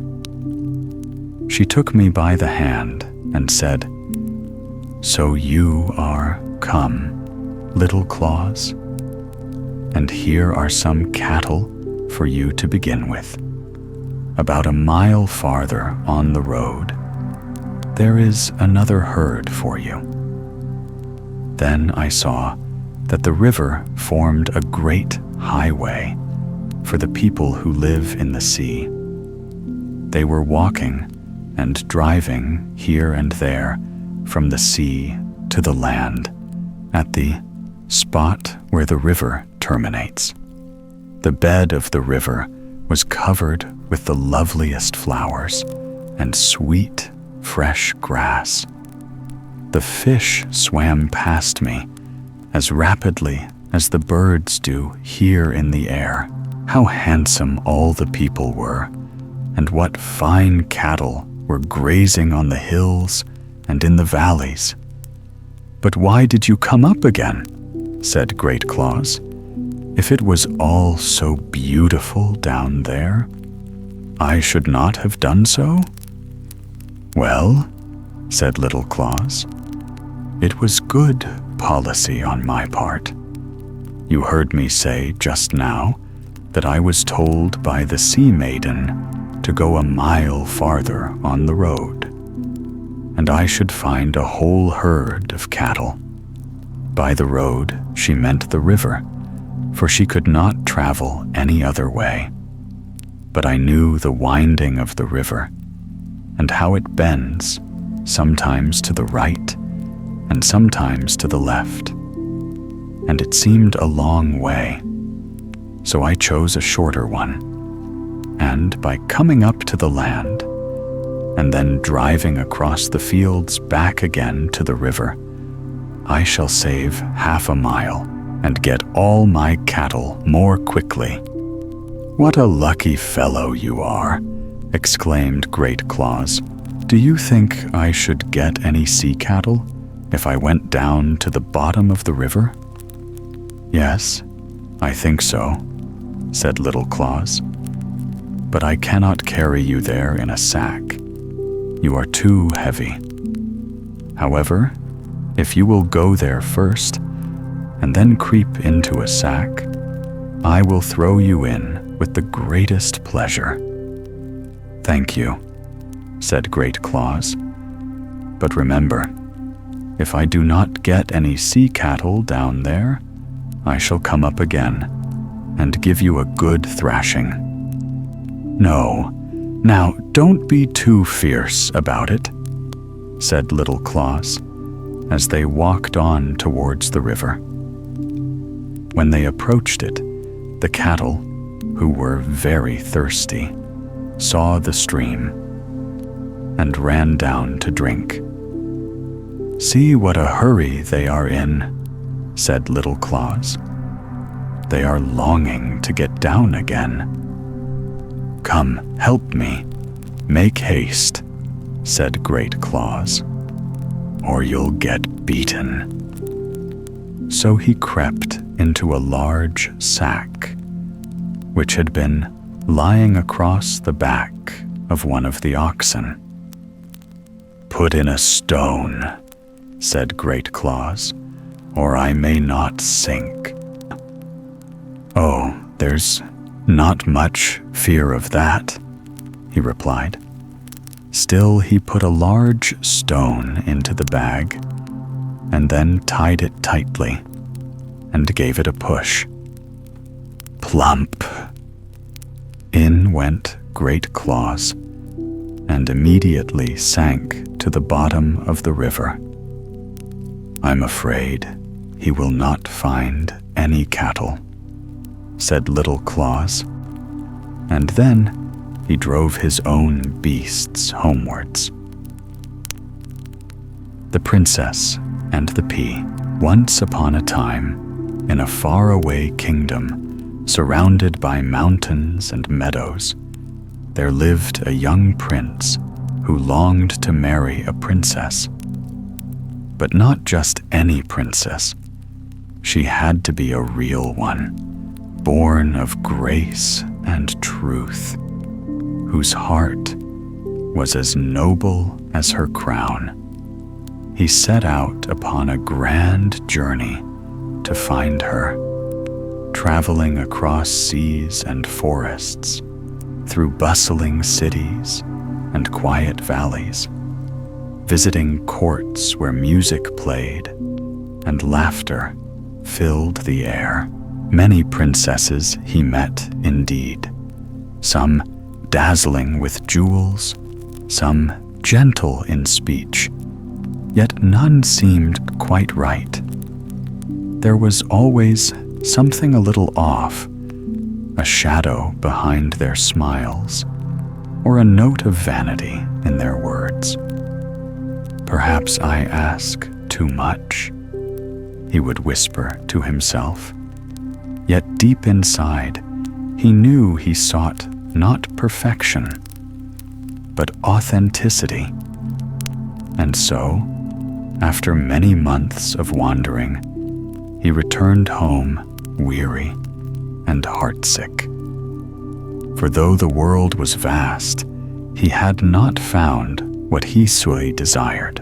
One evening, as the prince sat gazing out of the palace window, the skies grew dark and heavy. A storm rolled in with great fury. Lightning split the heavens, thunder roared like drums of war, and the rain came down in sheets so thick that the castle towers vanished behind a curtain of silver water. The wind howled through the gates, shaking the great doors as if some spirit sought entry. Then came a knocking, timid at first, then louder. The old king, kind though cautious, went himself to open the gate. And there stood a young woman, drenched from head to toe. Her hair clung to her cheeks, her gown was torn and muddy, and her shoes squelched with every step. Yet even through her disarray, there was a certain light in her eyes, calm, proud, and unshaken by the storm. "I am a princess," she said softly, "and I have lost my way. Might I have shelter for the night?" The old queen, wise and perceptive, looked at her closely. A real princess? She wondered. Appearances could deceive, and many had claimed such titles before. "We shall see," she thought, with a small, knowing smile. She ordered a room prepared, but in her heart she devised a quiet little test, one known only to her. While the servants dried the young woman's clothes and set a warm fire by her bedside, the queen entered the chamber herself. She stripped the bed bare, right down to the frame, and upon the wooden slats she placed a single green pea.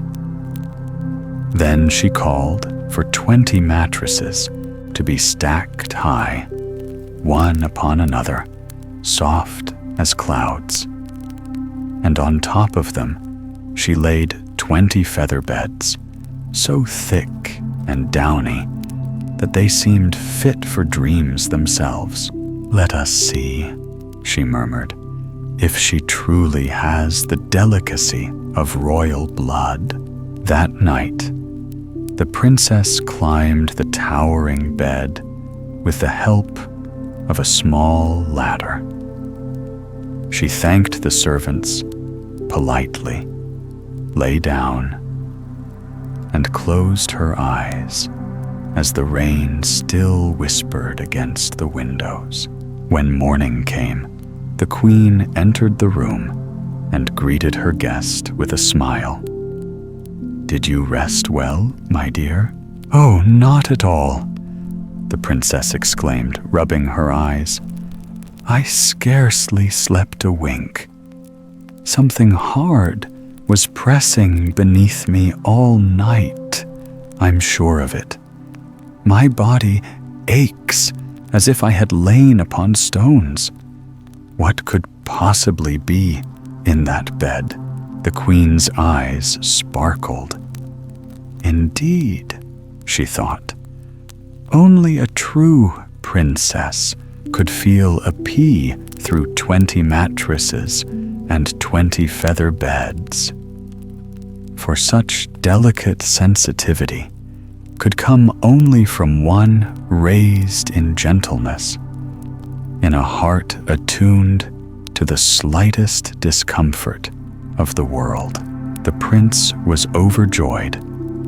He had searched the earth for a real princess, and now, by the simplest of tests, he had found her, not in splendor or ceremony, but in humility and truth. Her grace had been proven not by jewels or words, but by the quiet honesty of her heart. And so, in time, he took her hand in marriage.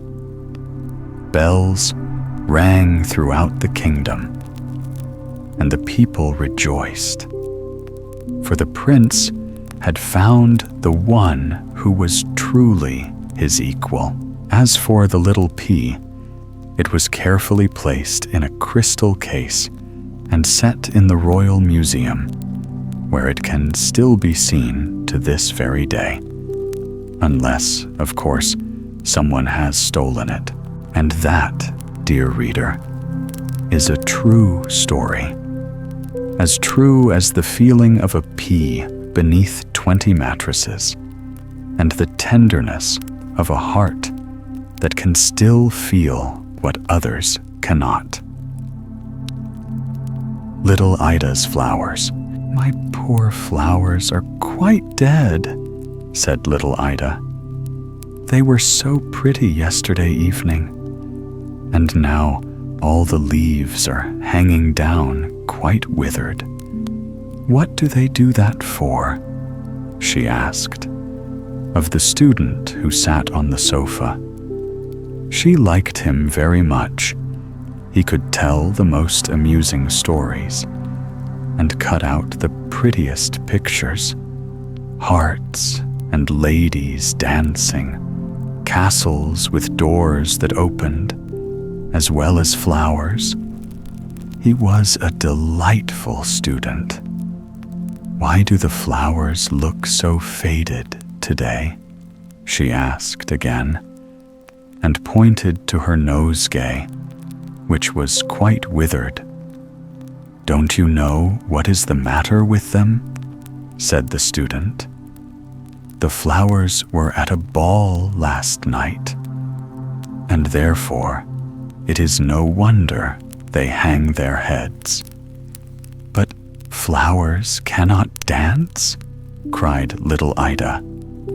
Yes, indeed, they can, replied the student. When it grows dark and everybody is asleep, they jump about quite merrily. They have a ball almost every night. Can children go to these balls? Yes, said the student. Little daisies and lilies of the valley. Where do the beautiful flowers dance? Asked little Ida. Have you not often seen the large castle outside the gates of the town, where the king lives in summer, and where the beautiful garden is full of flowers? And have you not fed the swans with bread when they swam towards you? Well, the flowers have capital balls there, believe me. I was in the garden out there yesterday with my mother, said Ida, but all the leaves were off the trees, and there was not a single flower left. Where are they? I used to see so many in the summer. They are in the castle, replied the student. You must know that as soon as the king and all the court are gone into the town, the flowers run out of the garden into the castle, and you should see how merry they are. The two most beautiful roses seat themselves on the throne and are called the king and queen. Then all the red coxcombs range themselves on each side and bow. These are the lords in waiting. After that, the pretty flowers come in, and there is a grand ball. The blue violets represent little naval cadets and dance with hyacinths and crocuses, which they call young ladies. The tulips and tiger lilies are the old ladies who sit and watch the dancing, so that everything may be conducted with order and propriety. But, said little Ida, is there no one there to hurt the flowers for dancing in the king's castle? No one knows anything about it, said the student. The old steward of the castle, who has to watch there at night, sometimes comes in, but he carries a great bunch of keys, and as soon as the flowers hear the keys rattle, they run and hide themselves behind the long curtains and stand quite still, just peeping their heads out. Then the old steward says, "I smell flowers here," but he cannot see them. "Oh, how capital," said little Ida, clapping her hands. "Should I be able to see these flowers?" "Yes," said the student. "Mind you think of it the next time you go out. No doubt you will see them if you peep through the window. I did so today, and I saw a long yellow lily lying stretched out on the sofa. She was a court lady. Can the flowers from the botanical gardens go to these balls?" asked Ida. "It is such a distance." "Oh yes," said the student, "whenever they like, for they can fly. Have you not seen those beautiful red, white, and yellow butterflies that look like flowers? They were flowers once. They have flown off their stalks into the air and flap their leaves as if they were little wings to make them fly. Then, if they behave well, they obtain permission to fly about during the day, instead of being obliged to sit still on their stems at home. And so, in time, their leaves become real wings. It may be, however, that the flowers in the botanical gardens have never been to the king's palace, and therefore they know nothing of the merry doings at night, which take place there. I will tell you what to do." And the botanical professor, who lives close by here, will be so surprised. You know him very well, do you not? Well, next time you go into his garden, you must tell one of the flowers that there is going to be a grand ball at the castle. Then that flower will tell all the others, and they will fly away to the castle as soon as possible. And when the professor walks into his garden, there will not be a single flower left. How he will wonder what has become of them. But how can one flower tell another? Flowers cannot speak? No, certainly not, replied the student. But they can make signs. Have you not often seen that when the wind blows, they nod at one another and rustle all their green leaves? Can the professor understand the signs? Asked Ida. Yes, to be sure he can. He went one morning into his garden and saw a stinging nettle making signs with its leaves to a beautiful red carnation. It was saying, "You are so pretty. I like you very much." But the professor did not approve of such nonsense, so he clapped his hands on the nettle to stop it. Then the leaves, which are its fingers, stung him so sharply that he has never ventured to touch a nettle since. "Oh, how funny," said Ida, and she laughed. "How can anyone put such notions into a child's head?" said a tiresome lawyer who had come to pay a visit and sat on the sofa. He did not like the student and would grumble when he saw him cutting out droll or amusing pictures. Sometimes it would be a man hanging on a gibbet and holding a heart in his hand, as if he had been stealing hearts. Sometimes it was an old witch riding through the air on a broom and carrying her husband on her nose. But the lawyer did not like such jokes, and he would say, as he had just said, "How can anyone put such nonsense into a child's head? What absurd fancies there are!" But to little Ida, all these stories which the student told her about the flowers seemed very droll, and she thought over them a great deal. The flowers did hang their heads because they had been dancing all night and were very tired, and most likely they were ill. Then she took them into the room where a number of toys lay on a pretty little table, and the whole of the table drawer besides was full of beautiful things. Her doll Sophie lay in the doll's bed asleep, and little Ida said to her, "You must really get up, Sophie, and be content to lie in the drawer tonight.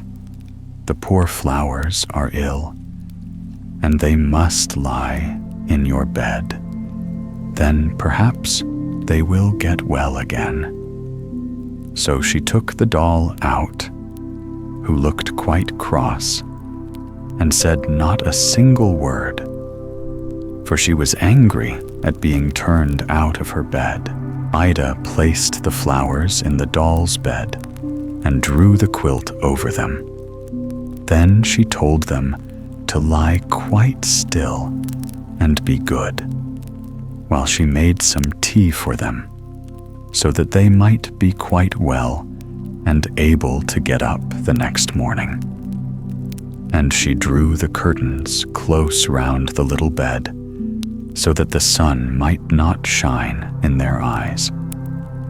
During the whole evening, she could not help thinking of what the student had told her, and before she went to bed herself, she was obliged to peep behind the curtains into the garden, where all her mother's beautiful flowers grew, hyacinths and tulips, and many others. Then she whispered to them, quite softly, "I know you are going to a ball tonight." But the flowers appeared as if they did not understand, and not a leaf moved. Still, Ida felt quite sure she knew all about it.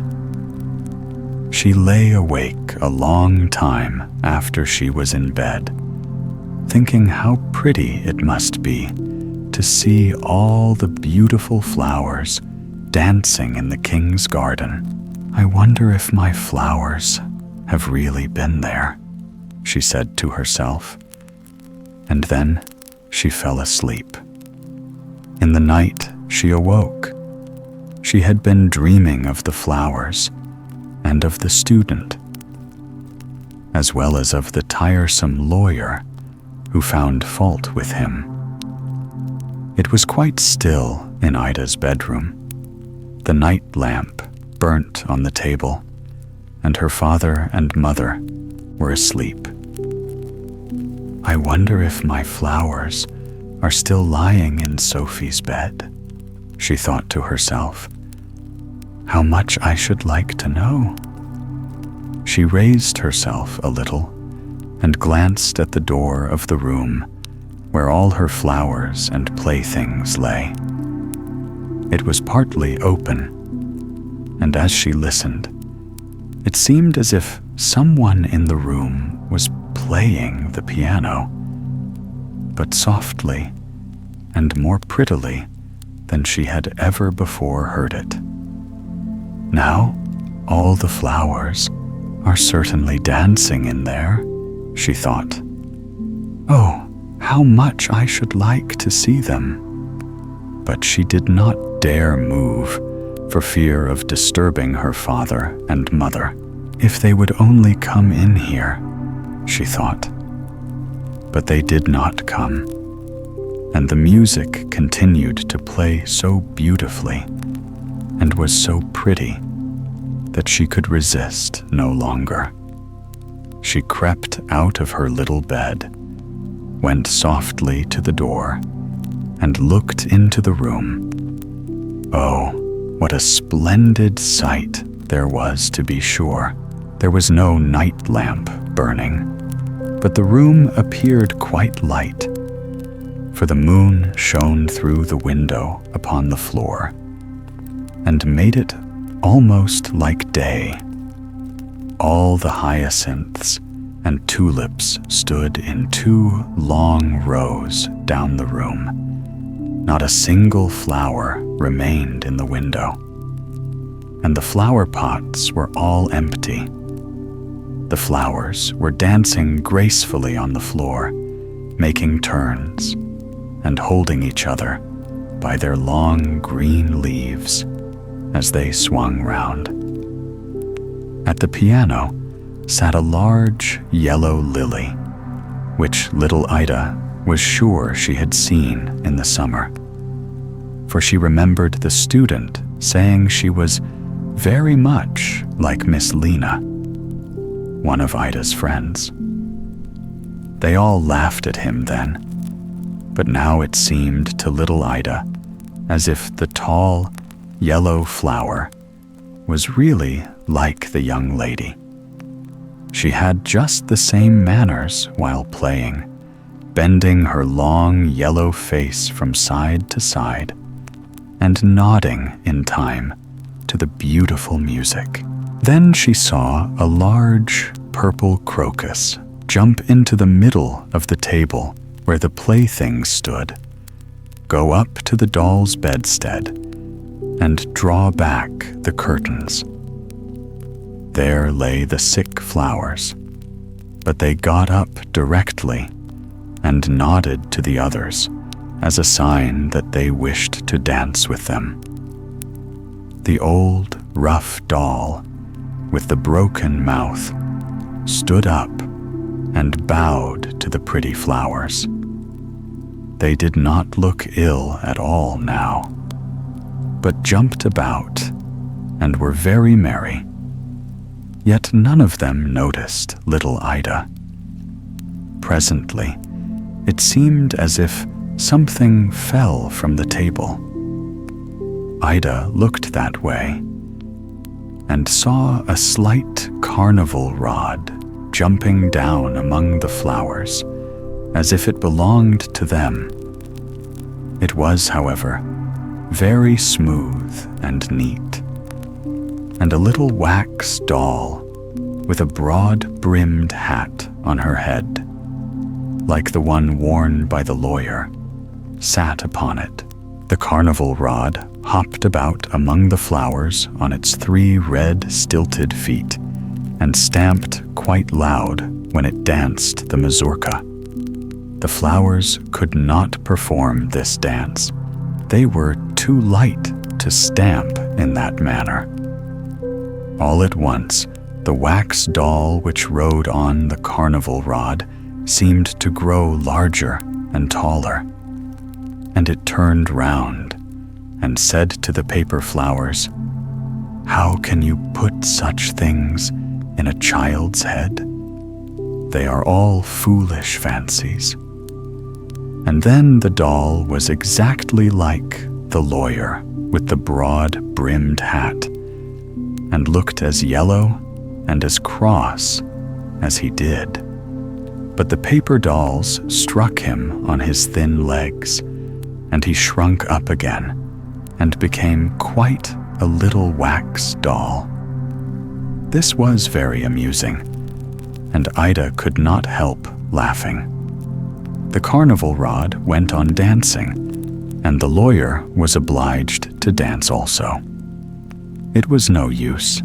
He might make himself great and tall, or remain a little wax doll with a large black hat. Still, he must dance. Then at last, the other flowers interceded for him, especially those who had lain in the doll's bed, and the carnival rod gave up his dancing. At the same moment, a loud knocking was heard in the drawer, where Ida's doll, Sophie, lay with many other toys. Then the rough doll ran to the end of the table, laid himself flat down upon it, and began to pull the drawer out a little way. Then Sophie raised himself and looked round, quite astonished. "There must be a ball here tonight," said Sophie. "Why did not somebody tell me?" "Will you dance with me?" said the rough doll. "You are the right sort to dance with, certainly," said she, turning her back upon him. Then she seated herself on the edge of the drawer and thought that perhaps one of the flowers would ask her to dance. But none of them came. Then she coughed. "Hem, hem, ahem." But for all that not one came, the shabby doll now danced quite alone, and not very badly, after all. As none of the flowers seemed to notice Sophie, she let herself down from the drawer to the floor, so as to make a very great noise. All the flowers came round her directly, and asked if she had hurt herself, especially those who had lain in her bed. But she was not hurt at all, and Ida's flowers thanked her for the use of the nice bed, and were very kind to her. They led her into the middle of the room, where the moon shone, and danced with her, while all the other flowers formed a circle round them. Then Sophie was very happy, and said they might keep her bed. She did not mind lying in the drawer at all. But the flowers thanked her very much, and said, "We cannot live long. Tomorrow morning we shall be quite dead, and you must tell little Ida to bury us in the garden, near to the grave of the canary. Then, in the summer, we shall wake up and be more beautiful than ever." "No, you must not die," said Sophie, as she kissed the flowers. Then the door of the room opened, and a number of beautiful flowers danced in.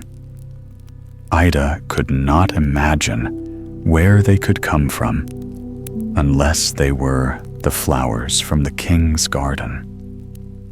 First came 2 lovely roses, with little golden crowns on their heads. These were the king and queen. Beautiful stalks and carnations followed, bowing to every one present. They had also music with them. Large poppies and peonies had pea shells for instruments, and blew into them till they were quite red in the face. The bunches of blue hyacinths and the little white snowdrops jingled their bell-like flowers as if they were real bells. Then came many more flowers: blue violets, purple heartsease, daisies, and lilies of the valley. And they all danced together and kissed each other. It was very beautiful to behold. At last the flowers wished each other good night. Then little Ida crept back into her bed again and dreamt of all she had seen. When she arose the next morning, she went quickly to the little table to see if the flowers were still there. She drew aside the curtains of the little bed. There they all lay, but quite faded, much more so than the day before. Sophie was lying in the drawer where Ida had placed her, but she looked very sleepy. "Do you remember what the flowers told you to say to me?" said little Ida. But Sophie looked quite stupid and said not a single word. "You are not kind at all," said Ida, "and yet they all danced with you." Then she took a little paper box on which were painted beautiful birds and laid the dead flowers in it. "This shall be your pretty coffin," she said, "and by, when my cousins come to visit me, they shall help me to bury you out in the garden, so that next summer you may grow up again, more beautiful than ever." Her cousins were two good-tempered boys, whose names were James and Adolphus. Their father had given them each a bow and arrow, and they had brought them to show Ida.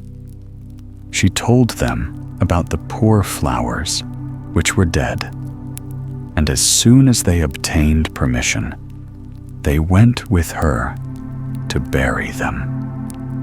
The two boys walked first, with their crossbows on their shoulders, and little Ida followed, carrying the pretty box containing the dead flowers. They dug a little grave in the garden. Ida kissed her flowers and then laid them with the box in the earth. James and Adolphus then fired their crossbows over the grave, as they had neither guns nor cannons. Thumbelina, there was once a woman who wished very much to have a little child, but she could not obtain her wish. At last she went to a fairy and said, "I should so very much like to have a little child. Can you tell me where I can find one?" "Oh, that can be easily managed," said the fairy. "Here is a barley corn of a different kind to those which grow in the farmers' fields, and which the chickens eat. Put it into a flower pot, and see what will happen." "Thank you," said the woman, and she gave the fairy 12 shillings, which was the price of the barley corn. Then she went home and planted it, and immediately there grew up a large, handsome flower, something like a tulip in appearance, but with its leaves tightly closed, as if it were still a bud. "It is a beautiful flower," said the woman, and she kissed the red and golden-colored leaves, and while she did so, the flower opened, and she could see that it was a real tulip. Within the flower, upon the green velvet stamens, sat a very delicate and graceful little maiden. She was scarcely half as long as a thumb, and they gave her the name of Thumbelina, or Tiny, because she was so small. A walnut shell, elegantly polished, served her for a cradle. Her bed was formed of blue-violet leaves, with a rose leaf for a counterpane. Here she slept at night, But during the day, she amused herself on a table where the woman had placed a plateful of water. Round this plate were wreaths of flowers with their stems in the water, and upon it floated a large tulip leaf, which served Tiny for a boat.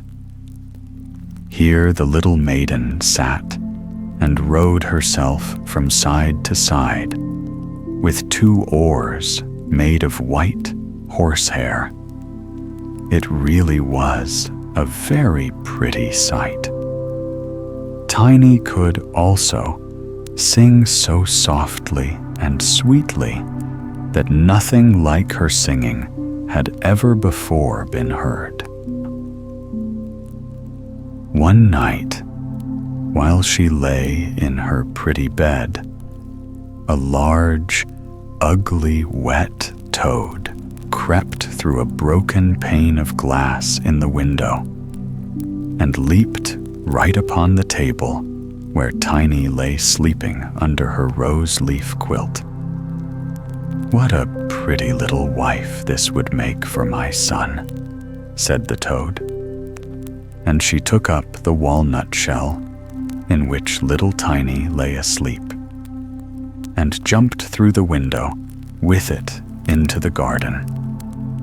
In the swampy margin of a broad stream in the garden lived the toad with her son. He was uglier even than his mother, and when he saw the pretty little maiden in her elegant bed, he could only cry, "Croak, croak, croak. Don't speak so loud, or she will wake," said the toad. "And then she might run away, for she is as light as swan's down. We will place her on one of the water lily leaves out in the stream. It will be like an island to her. She is so light and small, and then she cannot escape. And while she is away, we will make haste and prepare the stateroom under the marsh in which you are to live when you are married." Far out in the stream grew a number of water lilies with broad green leaves, which seemed to float on the top of the water. The largest of these leaves appeared farther off than the rest, and the old toad swam out to it with the walnut shell, in which little Tiny lay still asleep. The tiny little creature woke very early in the morning and began to cry bitterly when she found where she was, for she could see nothing but water on every side of the large green leaf, and no way of reaching the land. Meanwhile, the old toad was very busy under the marsh, decking her room with rushes and wild yellow flowers to make it look pretty for her new daughter-in-law. Then she swam out with her ugly son to the leaf on which she had placed poor little Tiny. She wanted to fetch the pretty bed, that she might put it in the bridal chamber to be ready for her. The old toad bowed low to her in the water and said, "Here is my son. He will be your husband, and you will live happily in the marsh by the stream." Croak, croak, croak was all her son could caw for himself. So the toad took up the elegant little bed and swam away with it, leaving Tiny all alone on the green leaf, where she sat and wept. She could not bear to think of living with the old toad and having her ugly son for a husband. The little fishes, who swam about in the water beneath, had seen the toad and heard what she said, so they lifted their heads above the water to look at the little maiden. As soon as they caught sight of her, they saw she was very pretty, and it made them very sorry to think that she must go and live with the ugly toads. No, it must never be. So they assembled together in the water, round the green stalk which held the leaf on which the little maiden stood, and gnawed it away at the root with their teeth. Then the leaf floated down the stream, carrying Tiny far away out of reach of land. Tiny sailed past many towns, and the little birds in the bushes saw her and sang, "What a lovely little creature."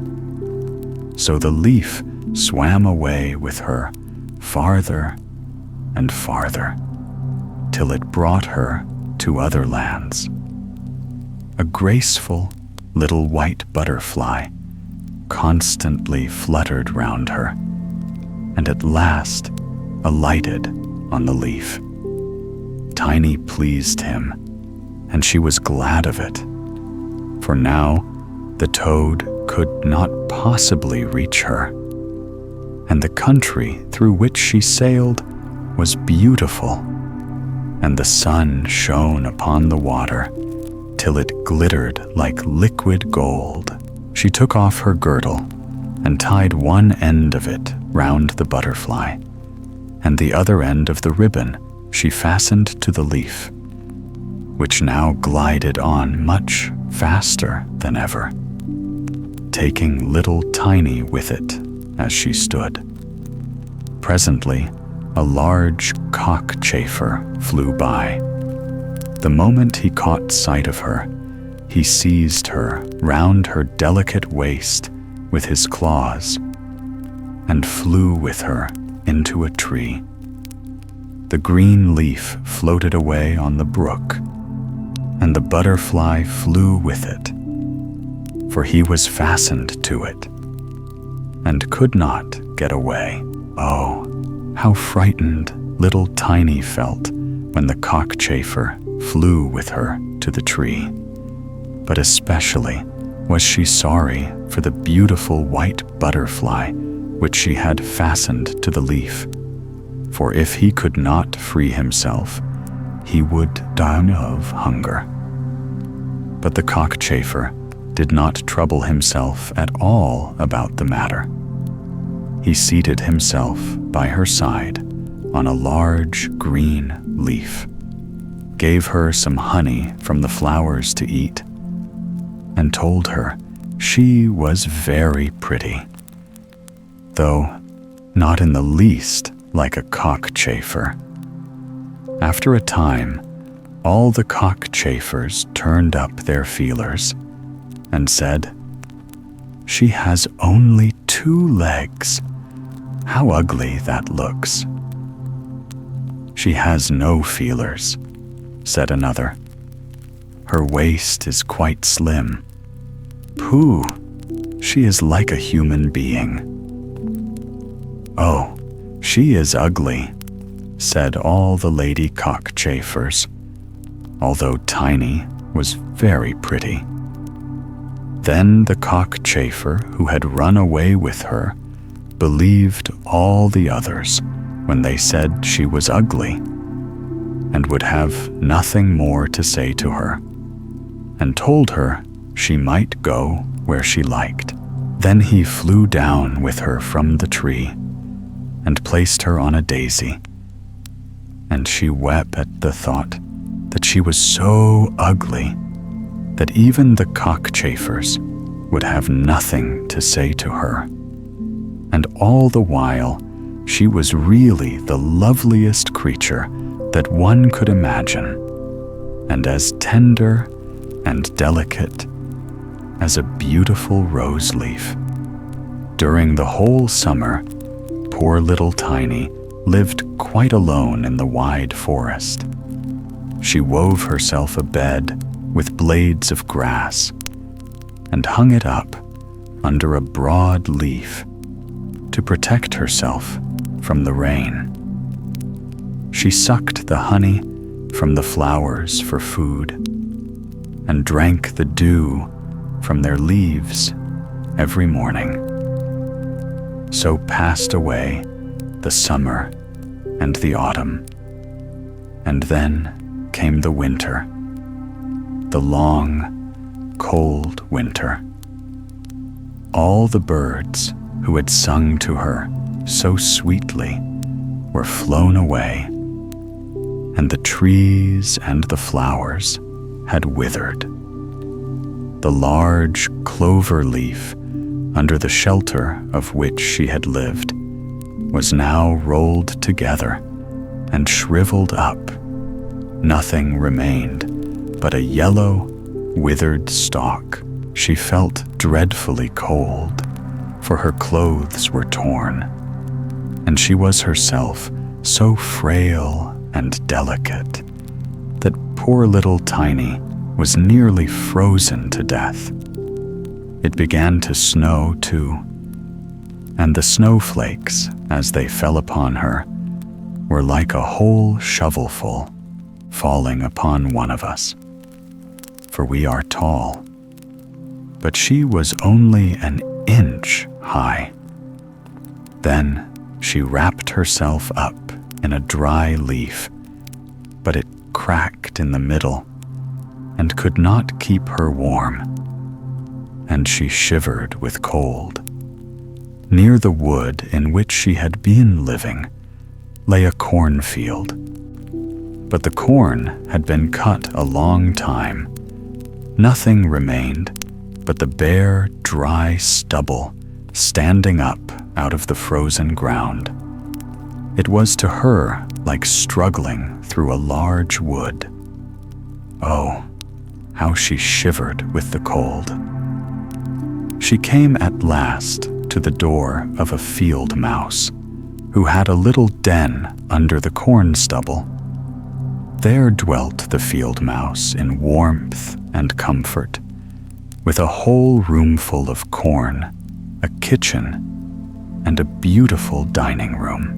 Poor little Tiny stood before the door, just like a little beggar girl, and begged for a small piece of barley corn, for she had been without a morsel to eat for 2 days. "You poor little creature," said the field mouse, who was really a good old field mouse. "Come into my warm room and dine with me." She was very pleased with Tiny, so she said, "You are quite welcome to stay with me all the winter, if you like, but you must keep my rooms clean and neat, and tell me stories, for I shall like to hear them very much." And Tiny did all the field mouse asked her, and found herself very comfortable. "We shall have a visitor soon," said the field mouse one day. "My neighbor pays me a visit once a week. He is better off than I am. He has large rooms and wears a beautiful black velvet coat. If you could only have him for a husband, you would be well provided for indeed. But he is blind, so you must tell him some of your prettiest stories." But Tiny did not feel at all interested about this neighbor, for he was a mole. However, he came and paid his visit, dressed in his black velvet coat. He is very rich and learned, and his house is 20 times larger than mine. said the field mouse. He was rich and learned, no doubt, but he always spoke slightingly of the sun and the pretty flowers, because he had never seen them. Tiny was obliged to sing to him, "Lady bird, fly away home," and many other pretty songs.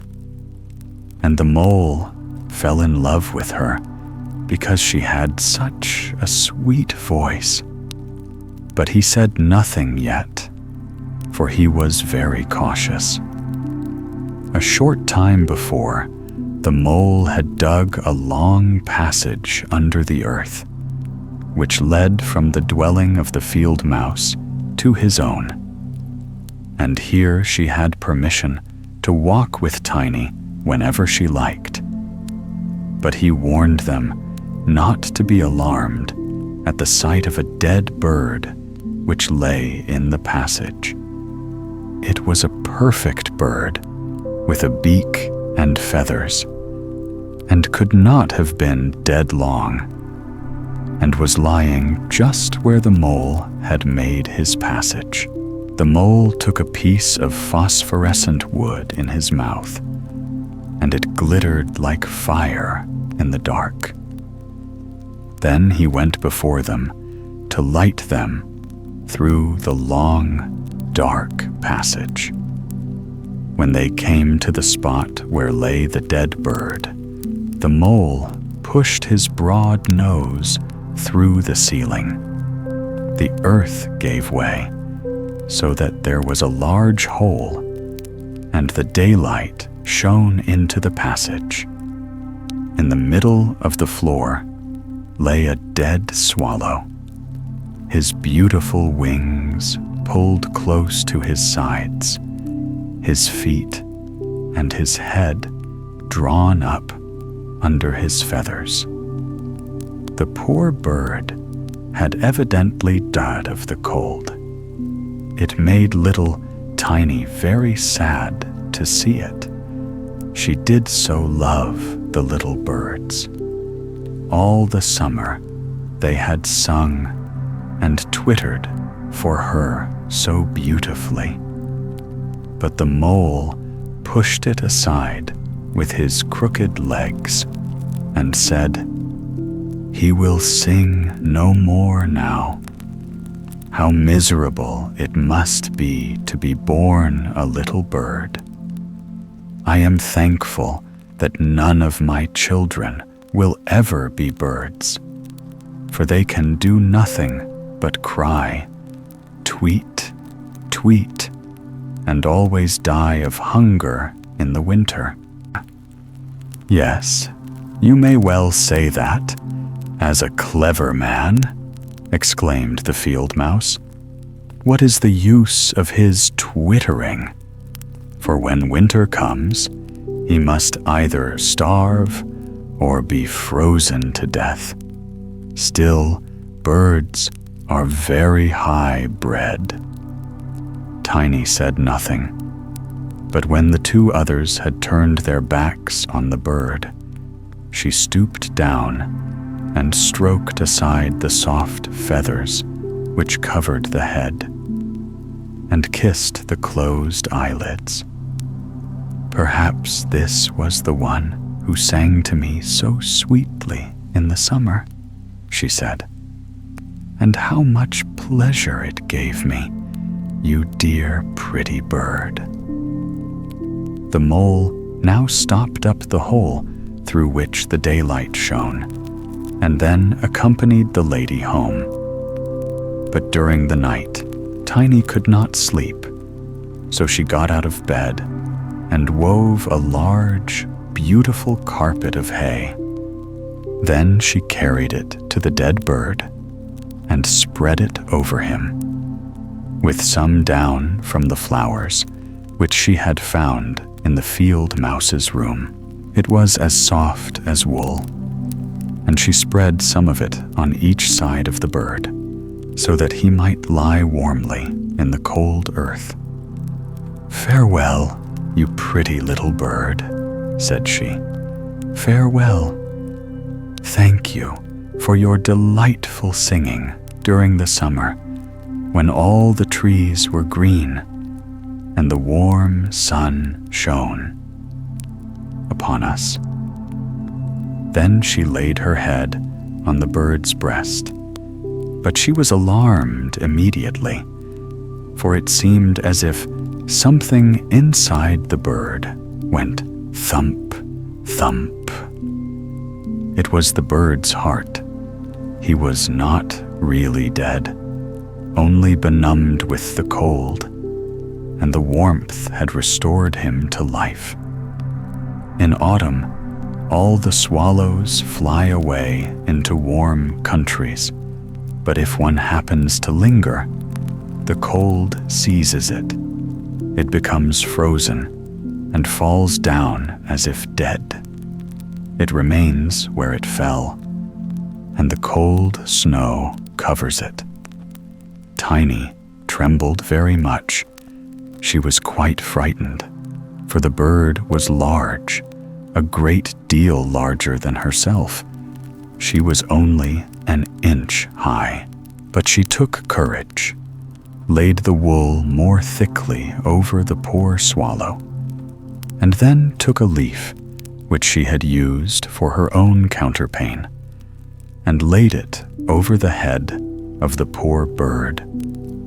The next morning, she again stole out to see him. He was alive, but very weak. He could only open his eyes for a moment to look at Tiny, who stood by holding a piece of decayed wood in her hand, for she had no other lantern. "Thank you, pretty little maiden," said the sick swallow. "I have been so nicely warmed that I shall soon regain my strength and be able to fly about again in the warm sunshine." "Oh," said she, "it is cold out of doors now. It snows and freezes. Stay in your warm bed. I will take care of you." Then she brought the swallow some water in a flower leaf, and after he had drank, he told her that he had wounded one of his wings in a thorn bush and could not fly as fast as the others, who were soon far away on their journey to warm countries. Then at last he had fallen to the earth and could remember no more, nor how he came to be where she had found him. The whole winter the swallow remained underground, and Tiny nursed him with care and love. Neither the mole nor the field mouse knew anything about it, for they did not like swallows. Very soon the springtime came, and the sun warmed the earth. Then the swallow bade farewell to Tiny, and she opened the hole in the ceiling, which the mole had made. The sun shone in upon them so beautifully that the swallow asked her if she would go with him. She could sit on his back, he said, and he would fly away with her into the green woods. But Tiny knew it would make the field mouse very grieved if she left her in that manner. So she said, "No, I cannot." "Farewell then, farewell, you good, pretty little maiden," said the swallow, and he flew out into the sunshine. Tiny looked after him, and the tears rose in her eyes. She was very fond of the poor swallow. "Tweet, tweet," sang the bird, as he flew out into the green woods. And Tiny felt very sad. She was not allowed to go out into the warm sunshine. The corn which had been sown in the field over the house of the field mouse had grown up high into the air and formed a thick wood to Tiny, who was only an inch in height. "You are going to be married, Tiny," said the field mouse. "My neighbor has asked for you. What good fortune for a poor child like you. Now we will prepare your wedding clothes. They must be both woolen and linen. Nothing must be wanting when you are the mole's wife." Tiny had to turn the spindle, and the field mouse hired 4 spiders who were to weave day and night. Every evening, the mole visited her and was continually speaking of the time when the summer would be over. Then he would keep his wedding day with Tiny. But now, the heat of the sun was so great that it burned the earth and made it quite hard, like a stone. As soon as the summer was over, the wedding should take place. But Tiny was not at all pleased, for she did not like the tiresome mole. Every morning when the sun rose, and every evening when it went down, she would creep out at the door. And as the wind blew aside the ears of corn so that she could see the blue sky, she thought how beautiful and bright it seemed out there, and wished so much to see her dear swallow again. But he never returned, for by this time he had flown far away into the lovely green forest. When autumn arrived, Tiny had her outfit quite ready, and the field mouse said to her, "In 4 weeks, the wedding must take place." Then Tiny wept and said she would not marry the disagreeable mole. "Nonsense," replied the field mouse. "Now don't be obstinate, or I shall bite you with my white teeth. He is a very handsome mole.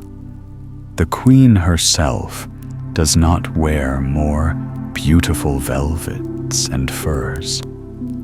His kitchen and cellars are quite full. You ought to be very thankful for such good fortune." So the wedding day was fixed, on which the mole was to fetch Tiny away to live with him, deep under the earth, and never again to see the warm sun, because he did not like it.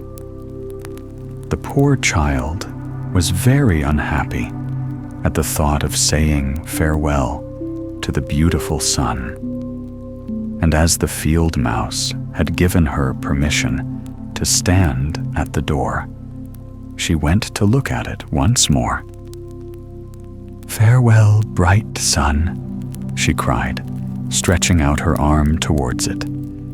And then she walked a short distance from the house, for the corn had been cut, and only the dry stubble remained in the fields.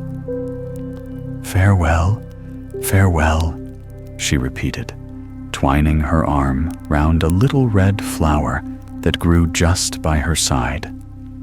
"Greet the little swallow from me, if you should see him again."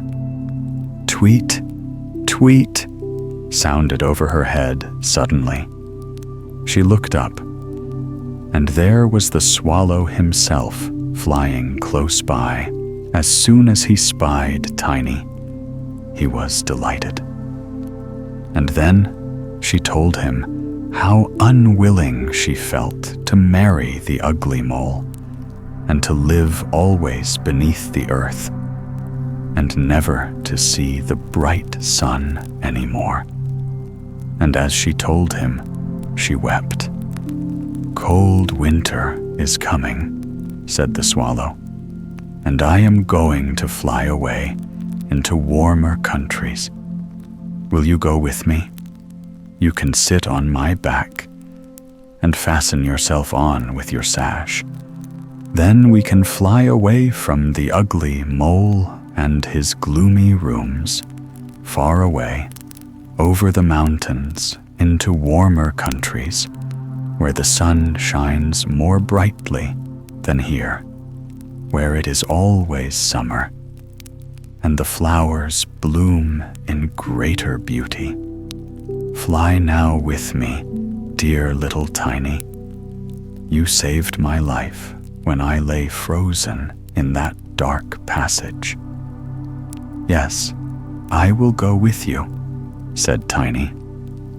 And she seated herself on the bird's back, with her feet on his outstretched wings, and tied her girdle to one of his strongest feathers.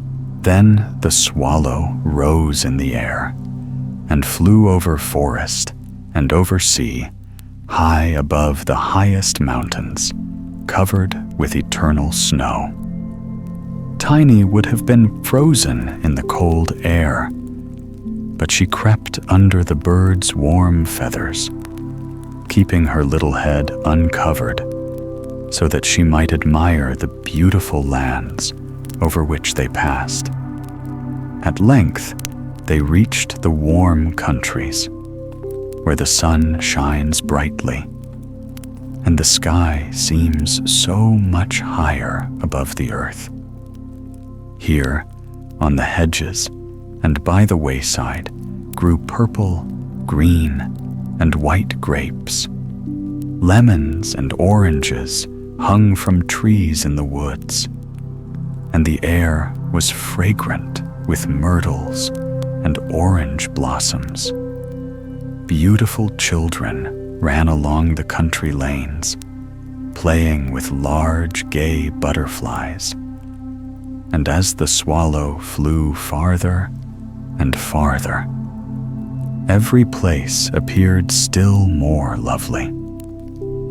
At last, they came to a blue lake, and by the side of it, shaded by trees of the deepest green, stood a palace of dazzling white marble, built in the olden times. Vines clustered round its lofty pillars, and at the top were many swallows' nests. And one of these was the home of the swallow who carried Tiny. "This is my house," said the swallow, "but it would not do for you to live there. You would not be comfortable. You must choose for yourself one of those lovely flowers, and I will put you down upon it, and then you shall have everything that you can wish to make you happy." "That will be delightful," she said, and clapped her little hands for joy. A large marble pillar lay on the ground, which, in falling, had been broken into 3 pieces. Between these pieces grew the most beautiful, large white flowers. So the swallow flew down with Tiny and placed her on one of the broad leaves. But how surprised she was to see in the middle of the flower a tiny little man, as white and transparent as if he had been made of crystal. He had a gold crown on his head and delicate wings at his shoulders, and was not much larger than Tiny herself. He was the angel of the flower, for a tiny man and a tiny woman dwell in every flower, and this was the king of them all. "Oh, how beautiful he is," whispered Tiny to the swallow. The little prince was at first quite frightened at the bird, who was like a giant compared to such a delicate little creature as himself. But when he saw Tiny, he was delighted and thought her the prettiest little maiden he had ever seen. He took the gold crown from his head and placed it on hers, and asked her name, and if she would be his wife and queen over all the flowers. This certainly was a very different sort of husband to the son of a toad or the mole with my black velvet and fur. So she said yes to the handsome prince. Then all the flowers opened, and out of each came a little lady or a tiny lord, all so pretty. It was quite a pleasure to look at them. Each of them brought Tiny a present, but the best gift was a pair of beautiful wings, which had belonged to a large white fly, and they fastened them to Tiny's shoulders so that she might fly from flower to flower. Then there was much rejoicing, and the little swallow who sat above them in his nest was asked to sing a wedding song, which he did as well as he could. But in his heart he felt sad, for he was very fond of Tiny, and would have liked never to part from her again. "You must not be called Tiny any more," said the spirit of the flowers to her. "It is an ugly name, and you are so very pretty. We will call you Maya." "Farewell, farewell," said the swallow with a heavy heart as he left the warm countries to fly back into Denmark. There he had a nest over the window of a house in which dwelt the writer of fairy tales.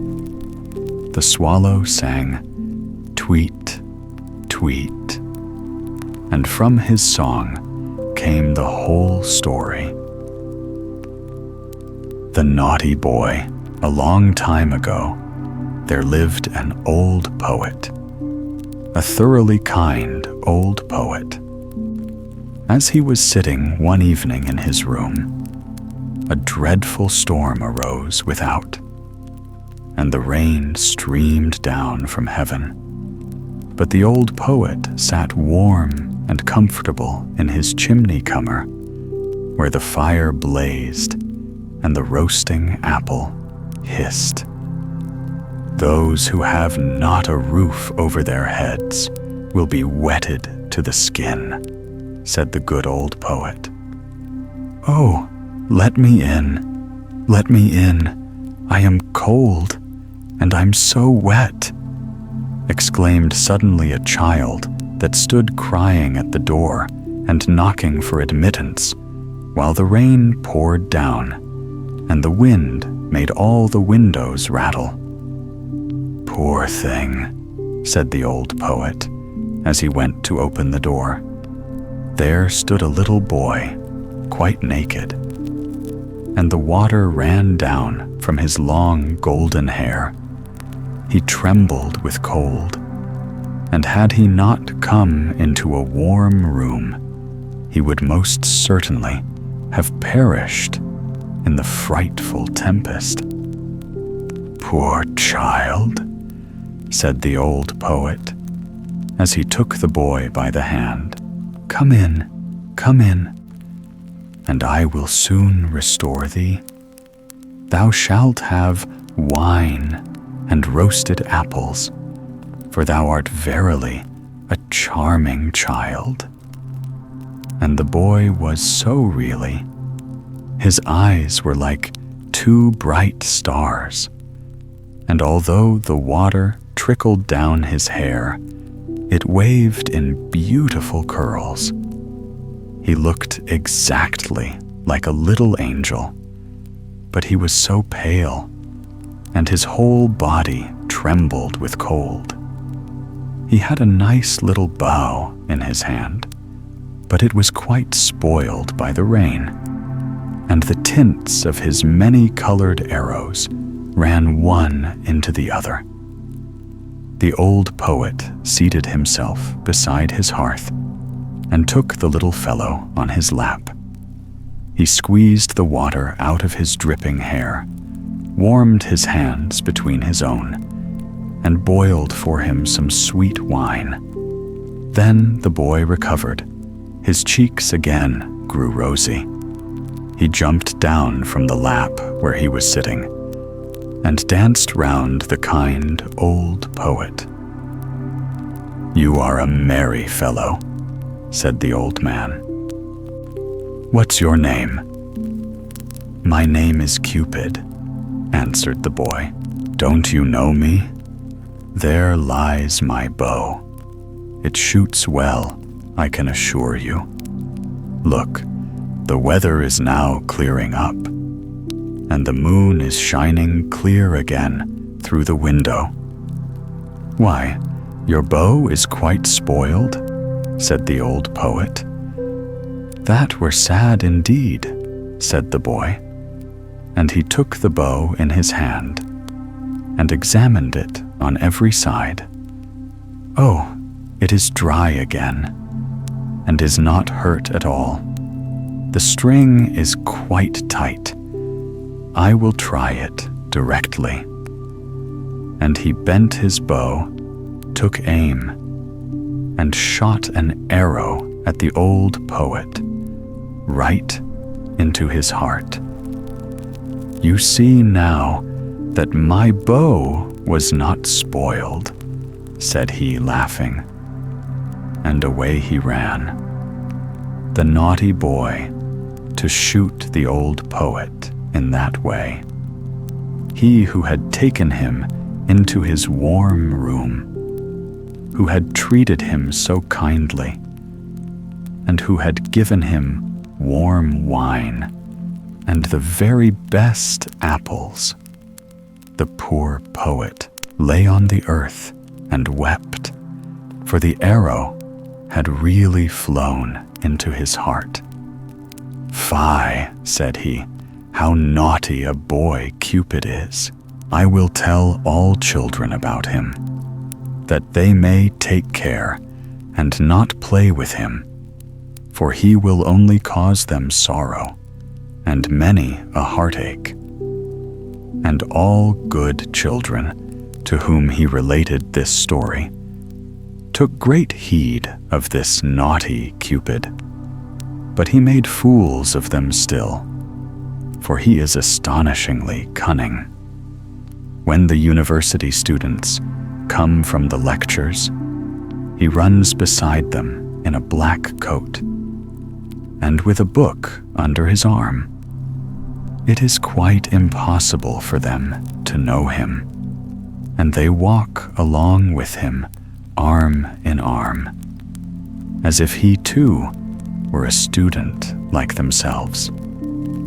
And then, unperceived, he thrusts an arrow to their bosom. When the young maidens come from being examined by the clergyman, or go to church to be confirmed, there he is again, close behind them. Yes, he is forever following people. At the play, he sits in the great chandelier and burns in bright flames, so that people think it is really a flame, but they soon discover it is something else. He roves about in the garden of the palace and upon the ramparts. Yes, once he even shot your father and mother right in the heart. Ask them only, and you will hear what they'll tell you. Oh, he is a naughty boy, that Cupid. You must never have anything to do with him. He is forever running after everybody. Only think, he shot an arrow once at your old grandmother. But that is a long time ago, and it is all past now. However, a thing of that sort she never forgets. Fie, naughty Cupid. But now you know him, and you know too how ill-behaved he is.